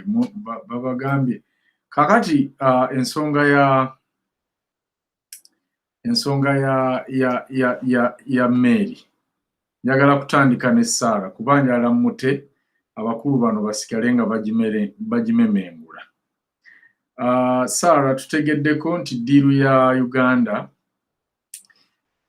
yamubigula kuba bwe tugamba Uganda tubanga abagaa nti Uganda naye badde efunamu Uganda ebadde tefunamu era still naye amisa mu ddiiru eno Museveni yabuuka ensalo nga mmeka n'agenda yeefuule nti yeewa omuliraano gwa Somalia okusinga Kenya ne Eritrea. Kaakati njagala Amerika bano ekimu ku bantu kye babadde balowooza ekiri emabega w'emmeeri baagezaako kansolinga ddiiru eno before naye ebifo nga Lugogo, Kabalagala, Westgate e Nairobi byakubwamu bbomu. Mwami Museveni agamba nti mulaba mwagala okuyimiriza pulojekiti naye abatujju nga bangi era nga batta abantu bangi. Kakati ne bagamba nti okay, kati okuddamu okuyimiriza ddiiru eyo tulina okusembera tulabe eddala oba abatujju gye bali oba tebakola kitebaliiyo. Era nange njala kufaanagana n'ono omugundi asembeyo nti Museveni ebbanga lyonna abadde asibira abantu ewaka oba mu lockdown nga kyeyeewala bantu kubeera bweru nga bangi. Era n'okulonda yatidde buti naye bwe kwaggwa okuggwa yalina pulaani ezzaawo lockdown. Tetuyinza kugamba abantu kuboyikootinga kutuula waka ate nga Museveni kyayagala. Museveni atya bantu. Amerika luli ebadde bunaayira abantu bano tebasobola kuddamu kutta bantu nga bwe baakola mu Novemba nga Amerika eri awo ku nnyindo. Njagala Sarah oyongereko ku kintu ky'emmeeri nga situnnakuta ate osiibule n'abantu. Ekintu ky'emmeeri eyo mbadde nkyakola my own investigation okitegeera bulungi so njagala nkibalekere nga the fellow gentlemen that you all are muchi analyzing kati ate nze nja kujja nga mbawa news this week nze mbawe my breakdown on that. So for today, all of the callers, don't stop. The struggle is still going. It still continues. I love you, and I shall see you all at the end of the week. And yes, we're going to be speaking more English. We are working on it with Kimbugwe. UNN abantu bakakasijja nti egenda kubeerako version eri full nga ya English. So show zino zonna ze mulaba mu tukola tugenda ate kuba nazo era nga za Luzungu. So mubeere bagumu, mubeere bakaka, buli kimu kigenda kuba bulungi. Munnaffe bw'atyo bw'asobodde okulabika okubaako naffe olunaku olwaleero. Kakati kankomewo mbaleetere Gerard ne Kalyango banyonyole ku mmeeri manyi mubeesunze kye muba mukola munywe olwendo lw'amazzi mu ddakiika ng'emu tugenda kuba tukomawo. Oli ku Kimbugwe Live. Chief Justice Owinyi Dolo is a former private lawyer to Tibuhaburwa and involved in the constitutional change of the term limit in 2005. Whilst in 2017, He also participated as panel judge in the infamous constitutional change of the age limit, famously known as Tojikwatako, which gave Tibuhaburwa a further hand at impinging on the Ugandan people's human rights. In all cases, he has been involved as panel judge, including Dr. Kizza Besigye's election petitions. He has served the dictator's interests. Michael Chibita is a former private secretary of Museveni, aka Tibuhaburwa. Overwhelming evidence from the survivors and victims of the Museveni state terror suggests that Michael Chibita frustrated, blocked and subverted justice in all the high-profile murder cases that occurred just before or during his tenure as the Directorate of Public Prosecution, DPP, of Uganda. These cases include Nsenga, Afande Haji Sebagala, Magistrate Mafabi, Wilberforce Wamala, and many more, including delayed justice for Masaka businessman Godfrey Katoka Juri. The families of the murdered people have never received justice. Those who narrowly survived the premeditated murders continue to live in fear and are now refugees abroad. Extrajudicial kidnappings and killings of Ugandans have only worsened due to the impunity that Chibita has actively participated in. These cases are among many that have been lodged at the International Criminal Court, ICC, against Tibuhaburwa. Don't forget that Tibuhaburwa appointed Chibita in all the positions he has held to date, as his former private secretary, legal judge of the High Court, DPP as Supreme Court judge, and now as a member of the petition panel to seal the rubber stamp to Tibuhaburwa's rigged victory.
Mukulikeeyo nnyo mwena mukuwummulako.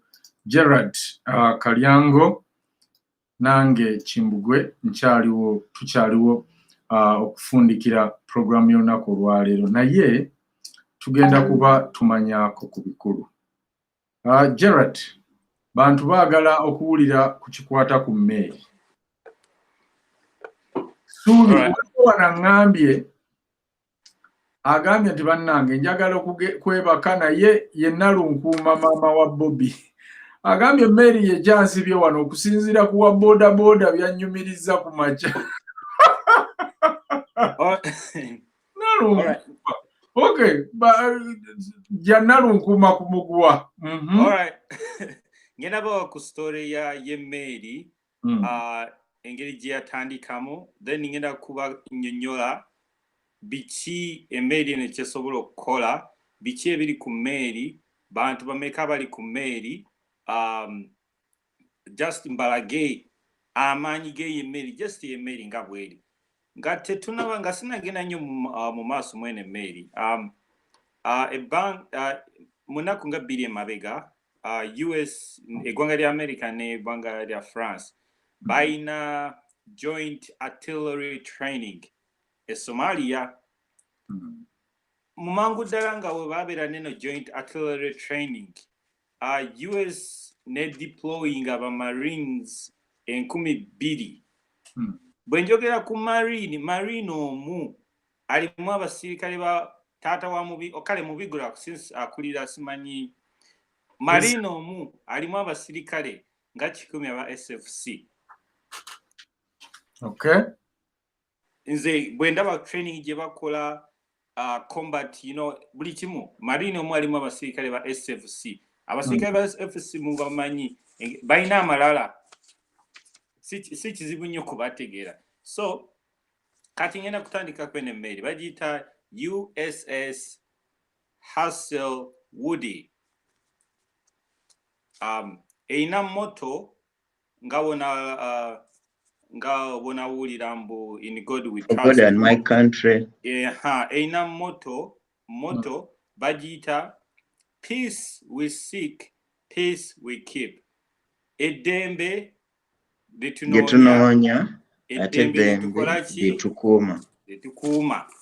Ye moto ye yemmeri era bwe bazze bweti ebaterese bicepere ebaterese simanyizi champagne. No, peace we keep, peace we seek. Ewateri ddembe tetujja kujja tulireetewo ate tulirekewo.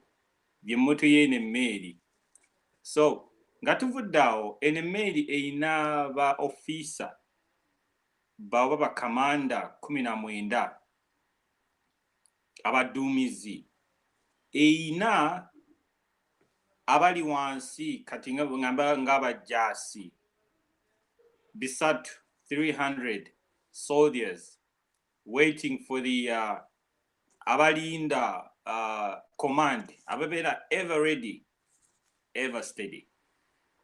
Eyina choppers, ezimu ku zino chopper bagiyita MH-53 ne wabeerawo ne Black Hawk abala naddala ezaali e Somalia. MH-53 bwe nakoze research yange yaŋŋambye ene chopper ebeera ne zi machine guns, ebeera ne like other assault weapons. We bafuna command ne bagamba okay, mugende ku State House Entebbe mukanyuge ekisosonkole ky'essasi. Mugende just mukanyuge ekisosonkole ky'essasi kigitwala essaawa 4. Nga yatuuse dda ne bakasukawo ekisosonkole ne baddayo gye Mombasa. Between Mombasa ne Kampala waliwo kilomita essaawa 4 oba eddakiika 4. No, it's a chopper. Si migi, chopper. Chopper. Okay. Okuva Mombasa okutuuka e Kampala basi egitwala like essaawa 21. Naye eno chopper kigitwala like 4 hours. Emu ku chopper gye nsosoleeta. So eno chopper bagigamba gende State House otekeyo ekisosonkole ky'essasi kigitwala essaawa 4. Nga yatuuse dda within 4 hours. Nga kigivuddeko. Ku mmeeri eyo waliwo chopper endala bagiyita Bell Boeing V-22 Osprey. Eno kigitwalira essaawa 2 nga bagigambye genda ku State House okuba ekifaananyi okomewo oba okanyugeyo oba genda Entebbe ku airport y'Entebbe ogyewo omusenyu oguleete Mombasa kigitwala essaawa 2. Mukibona bulungi 2 hours nga yatuuse dda kati eno chopa gyenjogerako yeyo chopa eina ebiwujjo bibiri naye nga bitunudde waggulu era mumugiraba just mutegera ebeera ne like propeller ebiwujjo bibiri naye nga bitunudde waggulu webe esituka bitunula waggulu nesituka webe etandise okuseeya bitunula gyegenda then bwete bwegenda so kitwala esawa like 2 hours 2 hours from Mombasa to Kampala. Kati missions eno emmeeri zebaddeko mulimu mission yali Somalia ngaba abajasi ba America the embassy of America in Somalia was under siege, so ne basindika enemmeeri okuli zino chopper okugenda okununula abakozi ba embassy abali Somalia nga olutalo telunatandika. So kati enemmeeri bwejja wano kitegeeza abali mu embassy bali safe. So webeera wakatabanguko already rescue etuuka within 2 hours. Nga Saddam Hussein tebanamulumba era ye emmeeri yemu yagenda ne sindika ba Marines e Baghdad ne bajjayo abantu abakozi ba embassy abali mu America ne bajjayo. Emmeeri yemu yeri Libya ng'olutalo telunatandika ne bajjayo abantu abakozi ba America bali embassy e Libya ne bajjayo. Ote mufuna bulungi story yene emmeeri. Kati enemmeeri ejja tebana byakulwanyisa byamaanyi ejja buzzi negamoke katubajjeyo then bwemala okubajjayo then kati waliwo eno gyengeno bagamba bagita kati waliwo gye bayita aircraft carrier yebeerako zimiigi yebeera n'ekisaawe enyonyi kwe zilandinga ne baziloadinga ne zigenda ne zikola ki ne zikuba eyo weeri nayo eri Somalia yakatuuka Somalia era yemu ye yaleese ba Marines 2,000. So okuleeta ba Marines 2,000 ate n'Abafaransa nabo ne baleeta abaabwe ne bakola joint artillery training ate muwulira Amison ate baagala gigobayo mufuna bulungi Amazon baagala gigobayo okay bavuddeyo baani abaddawo America bakomawo jjukira America bava mu Somalia Uganda neyingirawo Amazon abanakenya ne bayingirawo bo ne bagenda naye kati bakomyewo ate waliwo be bagoba olukadde lulikola ki lumanye ensonda kati bo bakomyewo bagamba okay twavaawo nga tulooza mugenda leeta emirembe giriwa kati bo ne bakati they have come back 2,000 Marines webali America in the Horn of Africa. Aircraft carrier yabasuddewo the French baba joining ze Amazon bagigoba ate Amazon jukira Uganda mu Somalia erimu tuluba za mirundi ebiri erionga Amazon erionga UPDF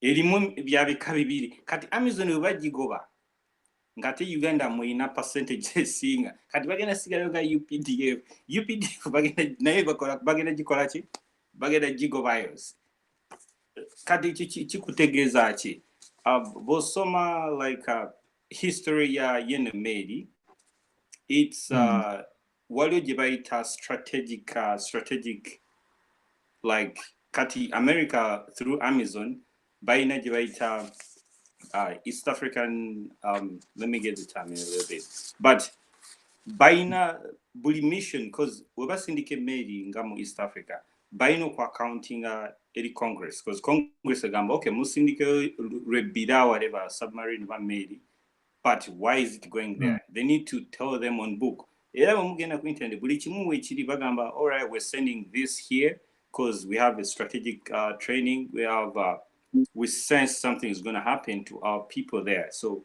buli kyebakola kibeera accountable for vakubino ebyaffe government neisa simanyi supplemented budget simanyi wabeerawo ne budget zebayisa nga parliament tezimanyi nako. We don't know many special operations. No, one buli budget bweyita oba egenze mu Pentagon, the Pentagon accounts for that. Tebafaayo oba budget ziri billion meka kasita mutuula wansi ne mugamba kino kigenda gula kino kigenda bo tebafaayo kasita mu being open. Naye mu Uganda bayisa budget nagamba simanyi Minister Kasolo of microfinance nagamba njagala billion 10 naye nga tagambye how bwagenda zispendinga. State House neeyisa supplementary budget naye nga tebabimenyeemenyeemu omuntu wa wansi okutegeera okay how is it gonna be spent. Parliament how I don't know how to say ne bayisa budget naye nga they don't, you know, they need to break down so like mu nsi ezimu budget nga tenayita nga ekiremesa like right now in the US waliwo COVID relief babaga kuyisa budget kuyamba abantu ababadde affected with COVID naye bakyaganye bagamba mugenda zispendinga mutya esente weziri naye wadde bya COVID naye mwino ku accountinga sente, you know, omuntu asasula omusolo ategeere alright mugenda isa budget bweti era nzikiriza cause fe abasasula omusolo. Uganda yensi wobuza minister alright sente zino zakola ki you asking me just ombuza ngani wala Gerard, era bona mbalabe wanji. I just wanted to can you keep the conversation just on the mail as we summarize, because I want to come in and I tell Ugandans manya abantu baffe ebintu babirabira kumpi nnyo. I'm reading comments here. They don't read in lines. Bo bagala buli kimu kibabikulira. All right, cool. So kati media one of the operation tamujifuni bagita East African Response Force. Buchwandika bagita East African Response Force. Era operation again a muscle right now mu why media is bagita East African Response Force ekola under Amazon era there is a reason why media is there. So mubere bagumu we know what's going on. So by the way akafana ngenda kuita Jovan kana akafana nikemulaba ketubatereddewo kalagamba nti Kenya deploys more force as Uganda is forced to withdraw forces from AMISOM mission in Somalia. The shift signals fresh cooperation between Kenya and the US who fund AMISOM operations. Nze I still believe Museveni omanyi bw'olimba ennyo otuuka ne weerimba. Museveni ono bwe yakola eggulire ery'okuba nti basse abasoma abali Shababu 189 abataaliyo abali fake kyamubiviirako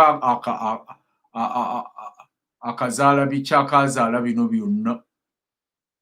Jovan wangi abasajja bano basobola okusitula abasirikale 2,000 nga ddala tebalina kye bazze kukola mu Africa, mu East Africa, because this is not Africa, it's East Africa. Omanyi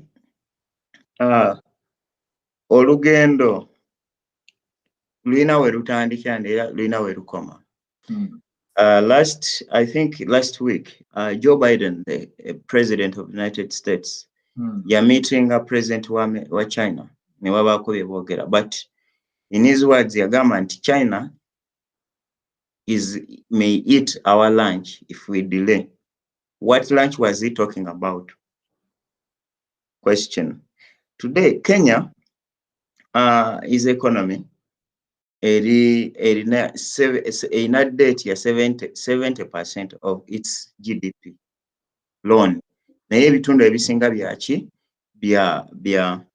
biva their Chinese loans. Ye yabazimbira zino zibe lines ze balina kati ekyo kinyeeza omuki Somalia erina badde n'olutalo muno mu December egenda kulonda. Bw'eba egenda kulonda, Turkey ebadde yesasula amagye ga Uganda actually kubanga bano ba EU ya withdrawing and Turkey is not a member of European Union for certain reason because Erdogan is also not a nonsensical person, is a dictator. Ebyo nga mbitadde ku bbali. Then history weno trend tugamba nti if it walks like a duck and it quacks like a duck, then it is definitely a duck. Gerard akimenye bulungi nnyo wakuba abantu bamutegedde. Akugambye history nti yagenda ewa Saddam Hussein kyekyamubaako. Yagenda kujjayo ba diplomats. Era n'akugamba nti bwe yagenda near Libya kyekyabaayo. Gaddafi akyaliko. So basically what I want to tell Ugandans nti nabagambye dda era nabagamba nga tulonda nti the birth of a new Uganda is going to be painful because ono ge yagamba kota p simanya yajja na nyonde egenda na nyonde. But this time enyonde yinza oba nga ndala. But what I'm saying, the point is here, it is in black and white, it is not gray. Those who understands how Americans operate, they understand the impact. These things, I'm so, I feel so bad that we are going to lose our natural resources to them in future because we are led by selfish individuals. But we have nothing to do because at a time I asked this someone that Golo was a colonialist. They were not a bit better than those who are ruling us. Because these guys gave us nice schools, the Gazas of this world, the Namiriangos, we will destroy them. Tunula, but was the scholarships, right? Is buli omu Tata Obama yali talina bw'ayita this guy, the late, what is his name? This Kenyan guy, I'm forgetting his name. Tom Mboya, yali talina bw'amuyita. But Obama became a president of the United States. Tugenda baleetera wano scholarship, nabagamba nze ndi educationist. I believe that education can change society. Bino byonna kye tugezaako bagamba nti there are accidental benefits. In the process, as Americans are coming near to protect their citizens, also Ugandans, we can use the same chances to defend our victory. And let me tell you, these guys have used the likes of Mobutu Sese Wazabanga. I think it was the same president who was negotiating with him who said that he's a friend of yesterday when Congolese stand against Mobutu Sese Wazabanga.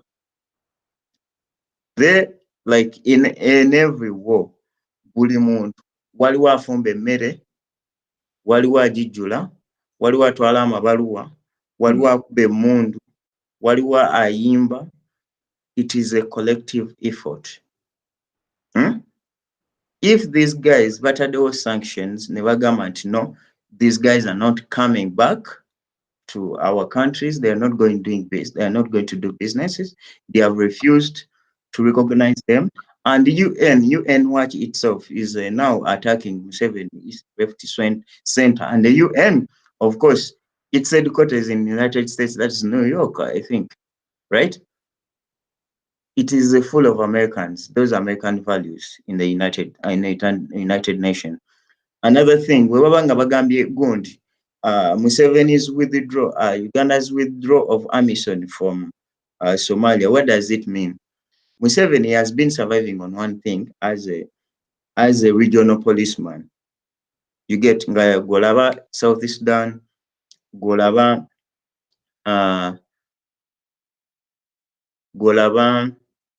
mu Somalia.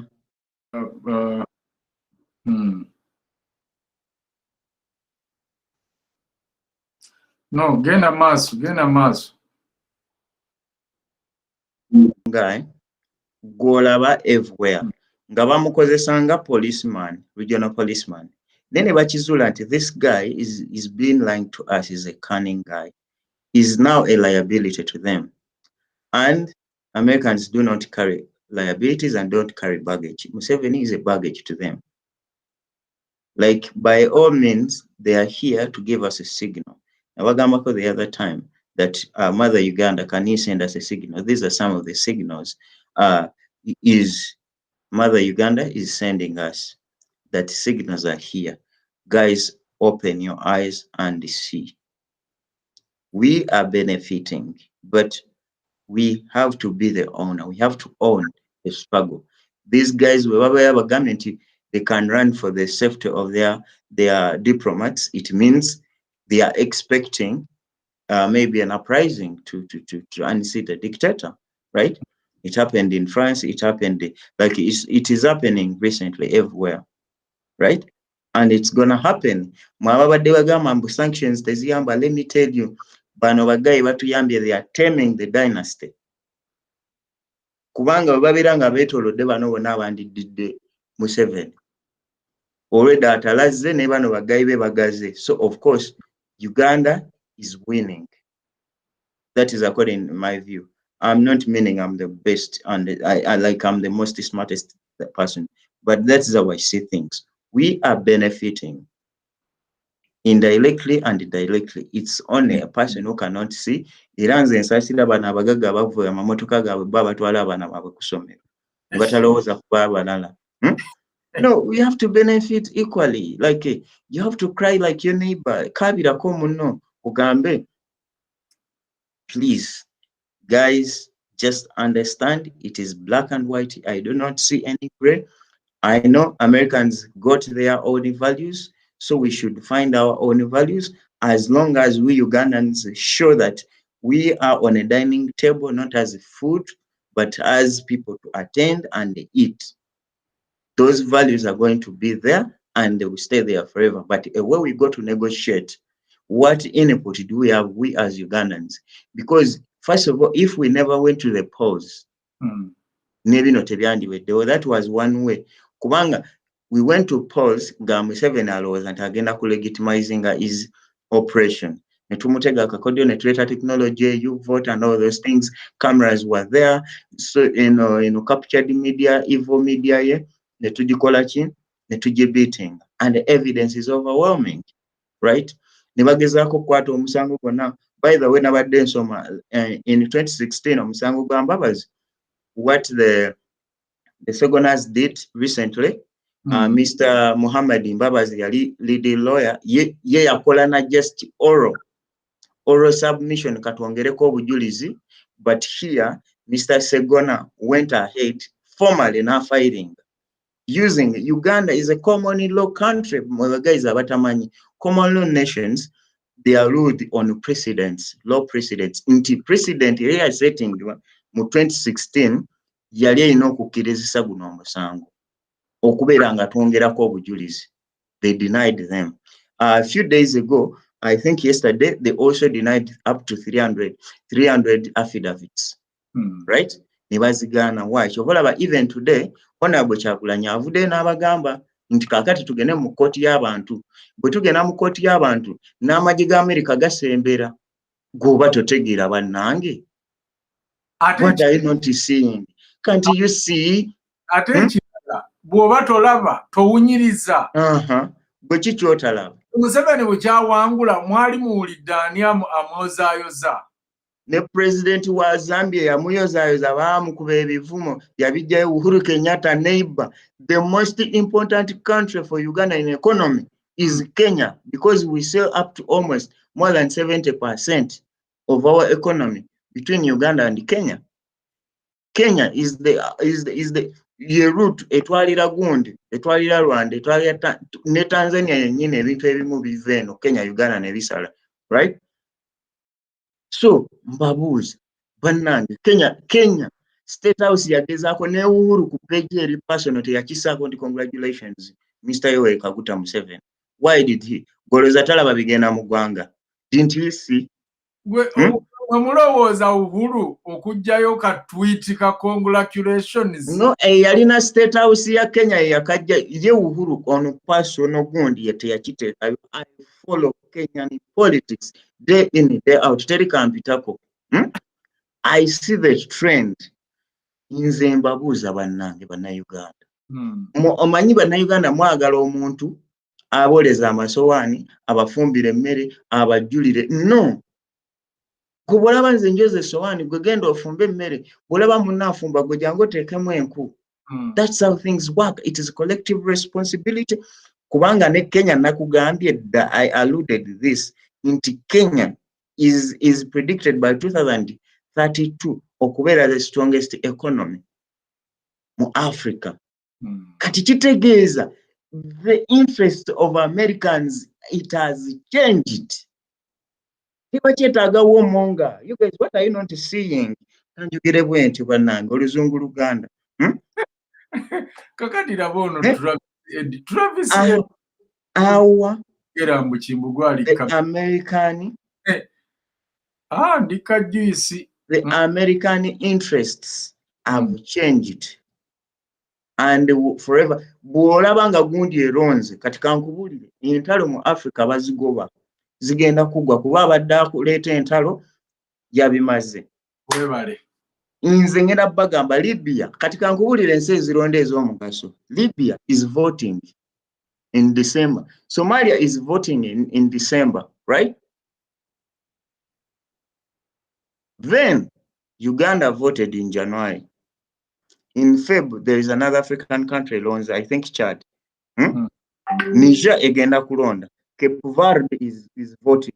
So we are now sending away the warmongers. Like Churchill said, Wilfred Churchill, Abangereza bwe baali bamugoba bamugamba nti no, you are good at war, but now United Kingdom, Britain does not need a fighter. Okay. And I will copy the same words that Mr. Yoweri Museveni, the message is clear. You're good at fighting, but Uganda does not need a fighter. We need thinkers, not lazy thinkers. Kakati. We need economy back. We need to settle the political problems.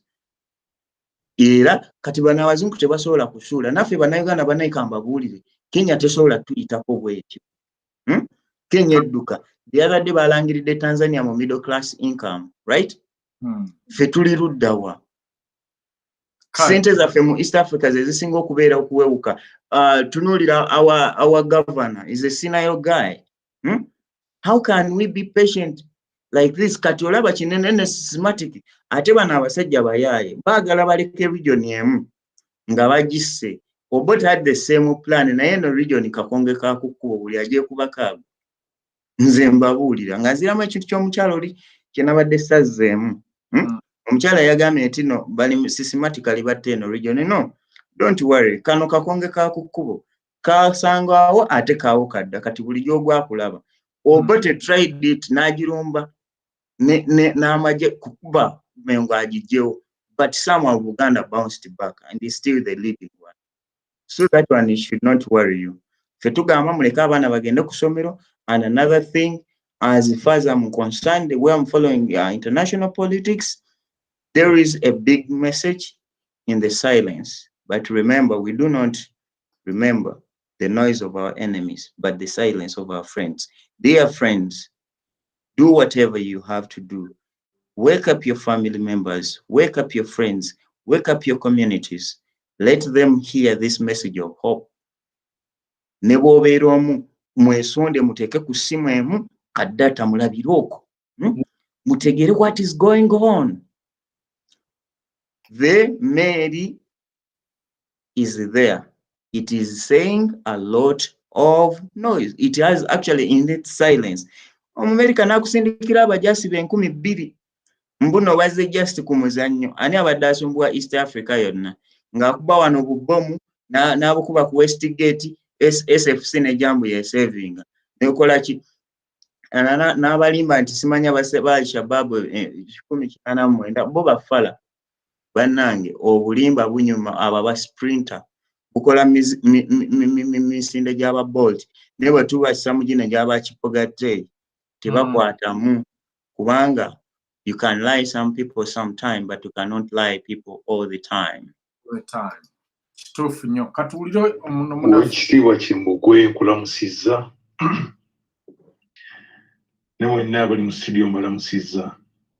Mwadde mwogera ku gundi waliwo ekintu kimu tetutanategeera lwaki United States ku mmeeri eyo gye mulaba badidde bannayuganda bonna ba translators.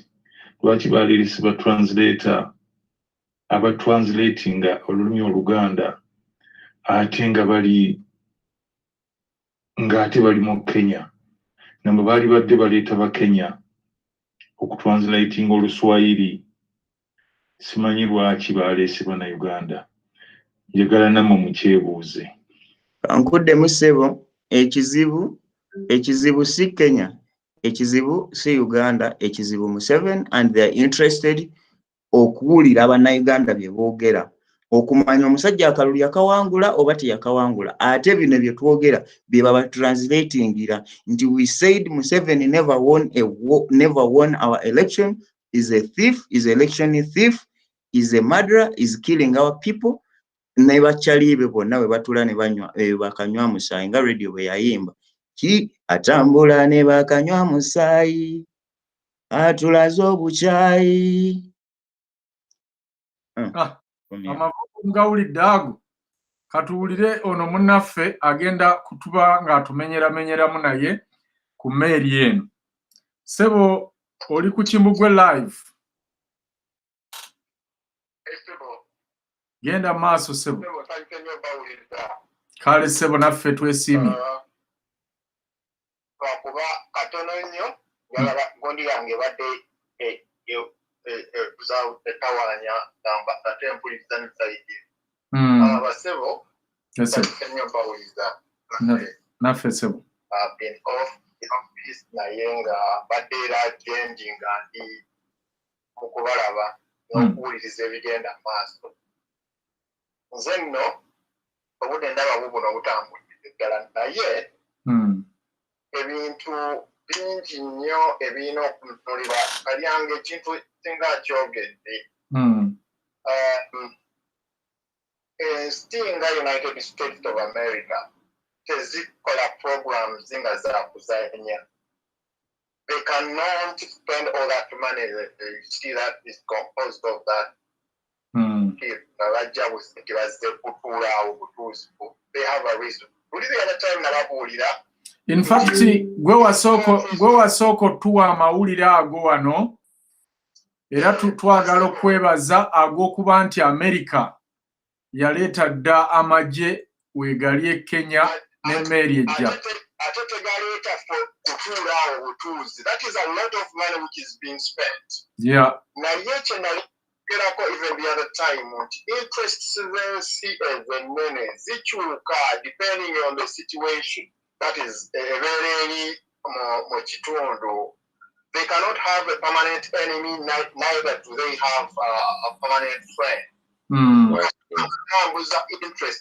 Chosen citizens patina wazo kubeera nga ajjudde musaayi nga ebikolebwa ng'ate ensi yonna era ebiraba because oba obalabisa. Yeah. So shift yaabwe actually mulimu ne factors endala mulimu issue yo Huawei. I don't know whether you have ever discussed the Huawei issue. Nanti ekyo kitegeeza China eating their lunch. China eating their lunch. Huawei, we know where it comes from, is a Chinese company. Bagana Huawei okulaunchinga America teyakkiriziganya na is it 5G? 5G, yes. Museveni n'akkiriza abachina okulaunchinga 5G e Uganda. Exactly.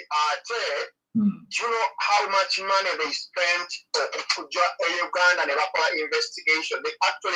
They made a very long and extensive documentary about Huawei and maybe Ebichamu Bibakola mu Uganda. waliwo era n'ensonga endala ennekusifu gye tugenda obbaleetera wano mu nnaku ezitali zaawala tubadde tukyamaliriza research nti waliwo nuclear plant mu ggwanga erya Uganda eri underground aba North Korea gye baasima underground era bagezaako okukola nuclear bombs. So what I was trying to drive home is the issue Uganda is a very big interest in the politics of the world. For what partition of the territories, because now strategic interest is Uganda Uganda has been as Kalyango has said it, the police kati olabanga ensi ziri endala ezitali mu interest za Russia, I mean za America nga zijja zigitwala. If you look at what is happening, the relationship between Uganda and Turkey, the relationship between Uganda and China, and again on top of that, nga balaba ebintu bye bakola bye bibadde bikolebwa mu nsi ziri endala ezigenze zoonooneka, then America cannot sit down. Thirdly, we are looking at Museveni as an outdated tyrant. Is outdated. In approaches on now, because if you look at the way he handles the population right now, America is all behind somebody that follow with you. You can't get a dambeira a mutunuza mukumofulanti no. Are you part of the Colorado? So Rakula Angotan to be a tyrant to that level, and Kokuva. What war article generally Soma recently in Gamba, a dictator, one of the biggest problems of a dictator is that one of the advantages of a dictator Yagama dictator a king to Western the biggest problem. They kill where there is no need of killing. Yes. But I wanted to which is a very bad thing, because it almost triggers problem eziyinza okugibwa abali mu dictatorship. So to me, I don't concur with somebody abagamba nti there is need to have arrest down strike. That is not a very good approach. Systematically, waliwo approaches zirina okubeera offensive. Defensive approaches tezirabisa dictator. Yeah. Kirera ogenda mulangira omanyi omupiira bw'ogenda n'olumba tiimu eyo esamba bubi nga bamanyi n'ogera nga bw'osamba defensive tojja kubukozesa nsobi mu bbo. So if you keep yourself offensive, defensive, kitegeeza ojja kutuula ewaka. Kati otuula ewaka twaliwo bajja kulaba ddala nti no gavumenti erirwaki ejja kubaleka ebeerewo weewaawo nga in long run ejja kufuna problems, but it won't really expose them the way it would expose them to the offensive approach. Point number 3, isolation policy yetukozesa nnungi, but erina era problem tutujja omuntu bw'obeera nga isolation policy ey'okubeera nti kulwanyisa nawola wakati wakozesa nolabanga ba judges bani bonna bano bateekako embargo ku sanctions and all that. That's a very good approach because eyamba okulabisa n'okunafuya dictator. Naye waliwo other offensive ways esobola okukolebwa okubeera nga dictator, kubanga loolo ya dictator okwongera okunafuwa alina okubeera isolated ng'abantu bamutya oku-associatinga with him. If they don't associate with him, kitegeeza ati no tajja kufuna bajja kumukolera executions, bajja kutya nti bajja batwala mu ISIS, bajja kutya nti bajja bakola sanctions and all that. Naye wateekwa okubeerawo another offensive approach. Kati ensi zino endala zino zeetaaga okuyamba tezijja kuyamba nga tewaliwo any offense. You know? Yeah. Waliwo okubeera offensive approach. Akole mistake ensi zigambe no tusobola kukkiriza. that was going to happen on the 14th and 15th, which didn't happen. It was they wanted a far. But if we keep defensive, we are going to find trouble. Opportunity. The trigger has to be there for those people to come in. So, twongere okusesaamu because otunulira ebintu ebisinga obungi y'omusajja okunafuwa kwe kungi nnyo alina problems takyajjukira bino ne age, as I told you, age is another factor etuyambako. Age yaye nga ye is getting senile, naye twongere okupushinga abantu bongere okulwana entalo n'ekirala. We should avoid creating more. We know attracting a lot of people to our side. Abantu tumenya okulanga tetu bannaddiini bangi although nga mulimu abalala abata responding on our side, to the people's side. There's a lot of bannaddiini abalwana olutalo balwana, they stand firm. You saw a lot of Catholic priests abajja wa Honorable Kyagulanyi, there were many. Abasiraamu gye bali abakuba. Even the Protestants, I don't know so much about the Orthodox Christian Ibaruana. So, institution tesuzikuba nnyo abantu attacking Katikiro and all that. Just take example, but if we have a strong social strata, social cohesion, ejja kutuyamba nnyo abantu okubeera nga omusajja oyo agenda anafuwa until, but what I can say omusajja ye, it's just the time that has not come. It's just the time that has not yet clocked, but it will clock soon. First me. Kale so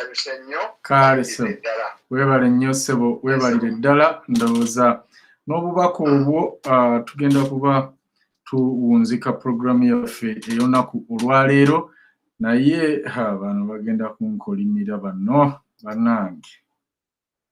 Obadde waweereza dda Mwami Kimbugwe, weebale tuweereza. Kaakati omukyalo oyo avuddeko muwuliriza by'ayogedde ne by'agamba, naye kyerabidde kiri nti drone mugikumeko omuliro oba mukole muti. Drone eyo bw'oba okugikumako omuliro tolina gikumako omuliro mu kitundu mw'obeera, kubanga kasa mugikumako omuliro mu kitundu mwe mubeera, ekitundu kyonna bano abasajja kubanga kyenjagala okkirize batemu nnyo, basobola okukisalako kyonna kyonna ne banoonya paka abavubuka bonna abali ku kyalo bonna ne babatwala. Ate ng'essaawa eno olutalo lwe tuliko tetwagala balwanyi baffe bonna kubeera mu makomera.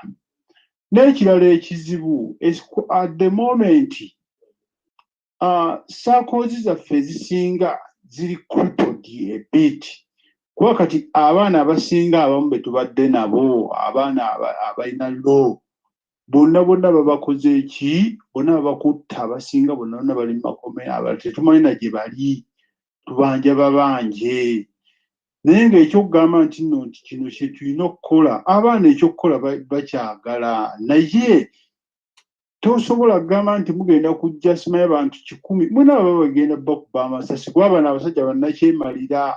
Ate n'ekirala ezo drone ogamba nti nno tuliwo ogenda zo, abo abasajja baabawadde obuyinza okuba abantu amasasi, baabawadde obuyinza nabo bennyini bakimanyi nti mukama waabwe yabalagira dde okuba abantu. Era abasirikale b'e Uganda bo olutalo luliwo wakati lwa bannayuganda n'abasirikale ba Uganda, lwe lutalo kati wali kintu kya kyonna. Naye ng'abantu okugamba nti ebintu ebyokukola abantu ekyokukola bakimanyi. Weebale tuweereza ssebo. Weebale nnyo naawe. Hello Sebo, oli live. Nkulamusizza nnyo na bonna abali mu studio bonna mbalamusizza. Yes Sebo. Oyo atannakakasa nti Museveni agenda gwentya. Okay. Era gwesitegeera. Okay. Kubanga ekisookera ddala waliwo abantu abamu bagenda ne bakomplaininga ne bagamba nti embago tezimala. Museveni tulina omussaako embago. bwe tumussaako embaga ezo sente zigenda mubula talina gyagenda kujja sente zisasula magye talina gyagenda kujja sente zigenda kusasula bapoliisi temulowooza abazungu basiru endi abantu bagenda kudda abasirikale bagenda kudda ku saidi y'abantu Museveni kyagenda okukola agenda kuddira 14 billion z'ayina pumping mu gavumenti olaba bw'ava ku gavumenti bw'ava mu bukulembeze nga mwavu ng'amakutu kituufu era kyagenda okukola agenda kuddira obusente bwonna kyalumya abazungu abuteeke mu ki bonna bw'abadde asevinze abuteeke mu gavumenti ate tebumala ezo sente ntono nnyo kakati njagala ntegeeza abantu tebeeraliikirira mulundi na gumu abamerika tebagenda kutuyamba nga tetweyambye bo kyebalinda ekintu kimu abatya nti Museveni agenda kutta abantu nga muvuddeyo ekyo kyakomye bwe yategedde nti abamerika bakola ki bali awo kumpi bamulaba era kyekyabaleesa awo bakimanye abantu Kimbugwe ne bonogaana okwegugunga abalala bagenda kwegugunga bino ebintu biri mu pipeline temulowooza nti kiki nti abantu baninga tetubalaba sebujja kwewuunya abantu gye banaava ojja kukyewuunya ekyo kyennyini Museveni kubanga ensi emutunuulidde kati Europe emutunuulidde America emutunuulidde agenda kutta atya abantu nga bavuddeyo beekalakaasizza ekintu kye tulina okulemerako twongere okuwandiikira abazungu bano embago bazimuteekeko oliriza bwe banaazimuteekako tugenda kubeera bulungi nnyo tugenda kuvaayo twegugunge ng'ensi yonna etulaba era nange kyembadde ngamba nti bannange abantu lwaki tetukangamu aka Novemba kale tulabe nedda njagala obeere mwegendereza ebintu bino bitambulira ku steepu olowooza pulezidenti waffe amanyi abagambye nti egumu igenda giyisa eri abantu tabanfutyanka mu kkooti tulina okulemerako kiri ekintu kimu tulina okukola kyonna ekisoboka omusajja oyo abalamuzi abo ababiri Kibita ne gundi ne Winotolo basteping it down bwe batestepping down tukulinga musango bwe batestepping out kubanga ensi yonna eri mabega waffe kituufu owuliriza kati ate Winotolo naye bw'aba mugezi bagenda kusteppinga down kubanga bagenda kubateekako nabo amateeka geno nga tebakyasobola kufuluma nsi Uganda sanctions n'abaana baabwe naye nze mbabuulira ki ekintu kiri mu payipu ntuufu abantu saagala abantu bagenda ne bagamba nti tugende Museveni kyabaagalako ayagala mubeere ewaka mwe mwennyini mujja kweyongera embeera ebakwate nga temwene kyemulya ye Museveni kyali akiina kituufu owulira ye Museveni asabirira buli lunaku lujjawo nti olwo nsigaddeko n'olwenkya nsigaddeko okitegera ye kati bwe tudde ewaka abantu basigale nga kiki nga bali mu gundi byabwe ya bulijjo bwe tulinda omusango abantu kye mbasaba mu future kye balina okukola tulina okusitopinga ebintu ebiva e Kenya kasa tubisitopinga nga tebikyayingira Uganda economy eba egudde era tulina okukola amagezi gonna era bwe kiba kiganye kusitopinga bintu biva Kenya bweba eganye ebintu ne bijja tujja kubyokya owuliriza naye nga ye Museveni ekituufu ye naye nyini akiraba mulindeko mu bbanga eritali lyawala nnyo mujja kulaba bagenda kusala weiti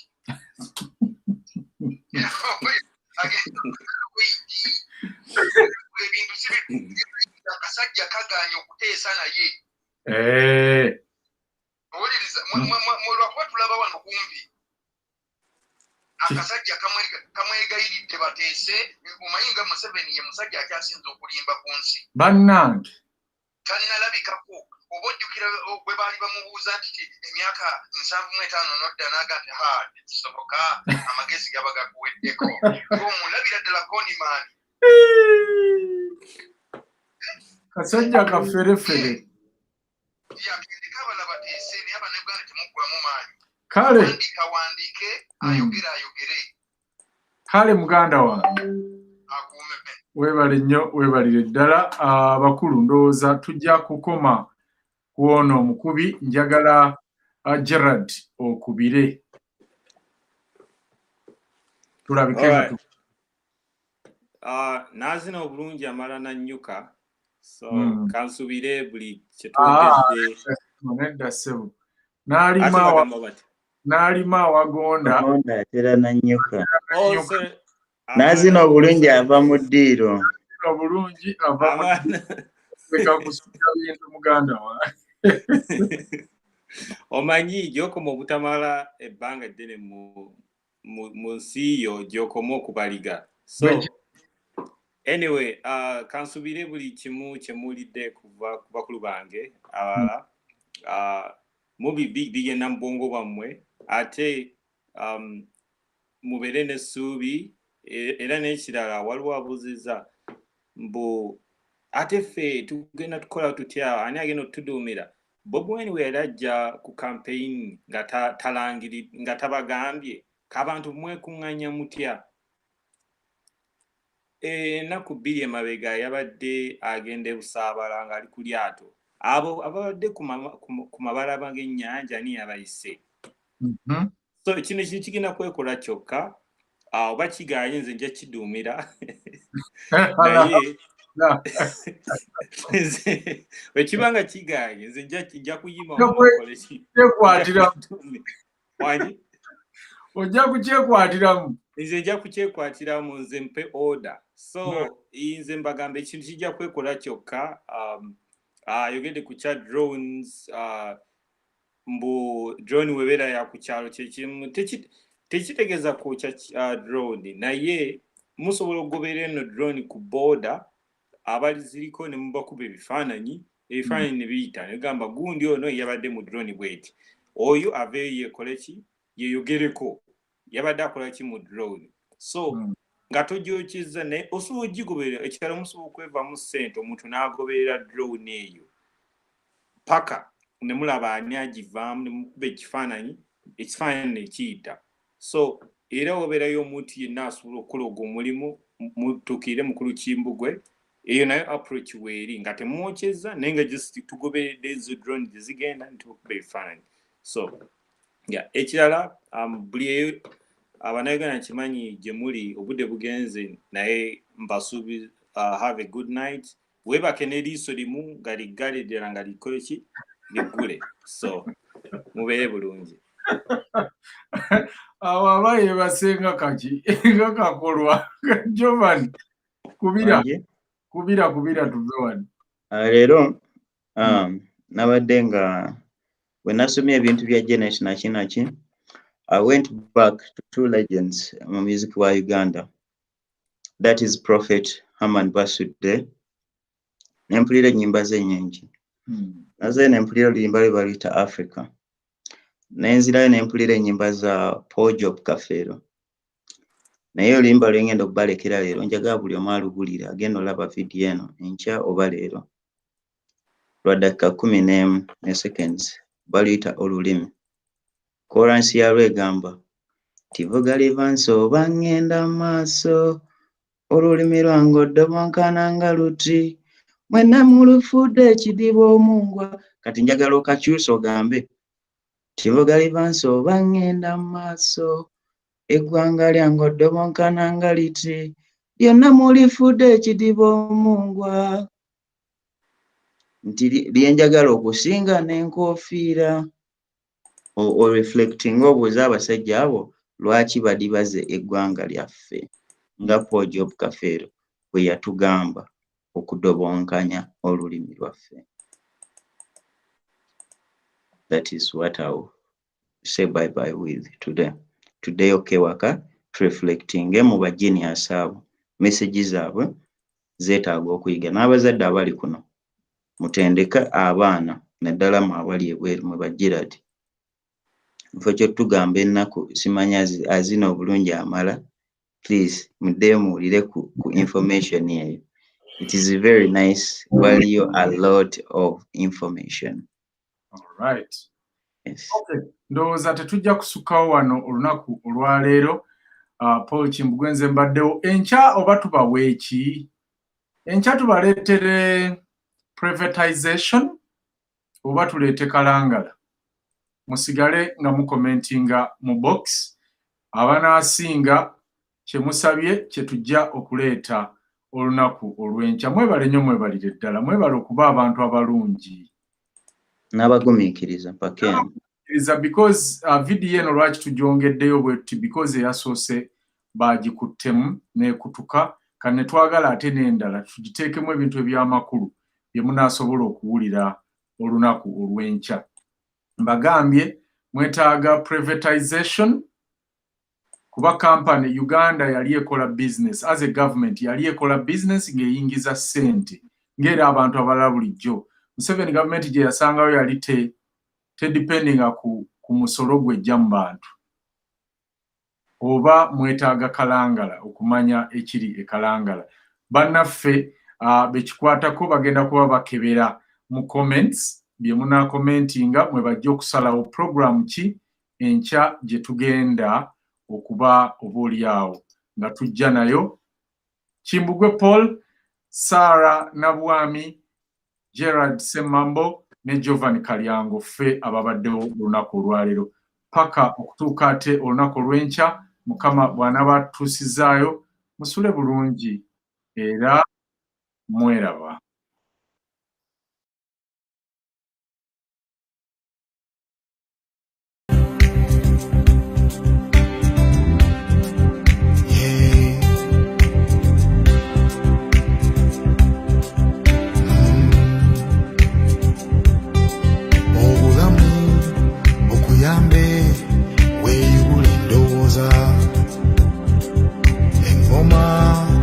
Etalegetwa tevuga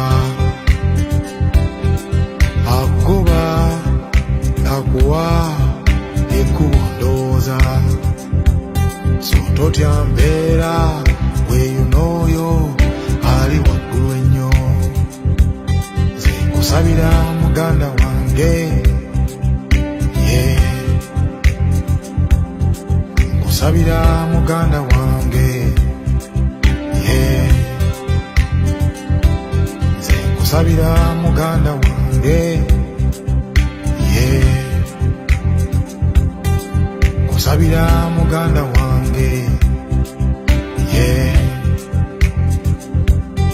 ensonga lwaki Museveni atutya kuba tuli bangi ate tuli babuufu ate twakwatagana ffe twasangibwa tuli wamu kitole ennume baalugera ekulabigo engoma etalegeddwa tevuga akugoba baalugera yagowa ekkubo totya mbeera weyunooyo ali waggulu ennyo nkusabira muganda wange. All those who have been involved will be exposed and crushed. We shall crush them. Nkusabira muganda wange Sabina muganda wange Kusabira muganda wange. This is Bobi Wine, very down to earth. That guy, he could very well be the future.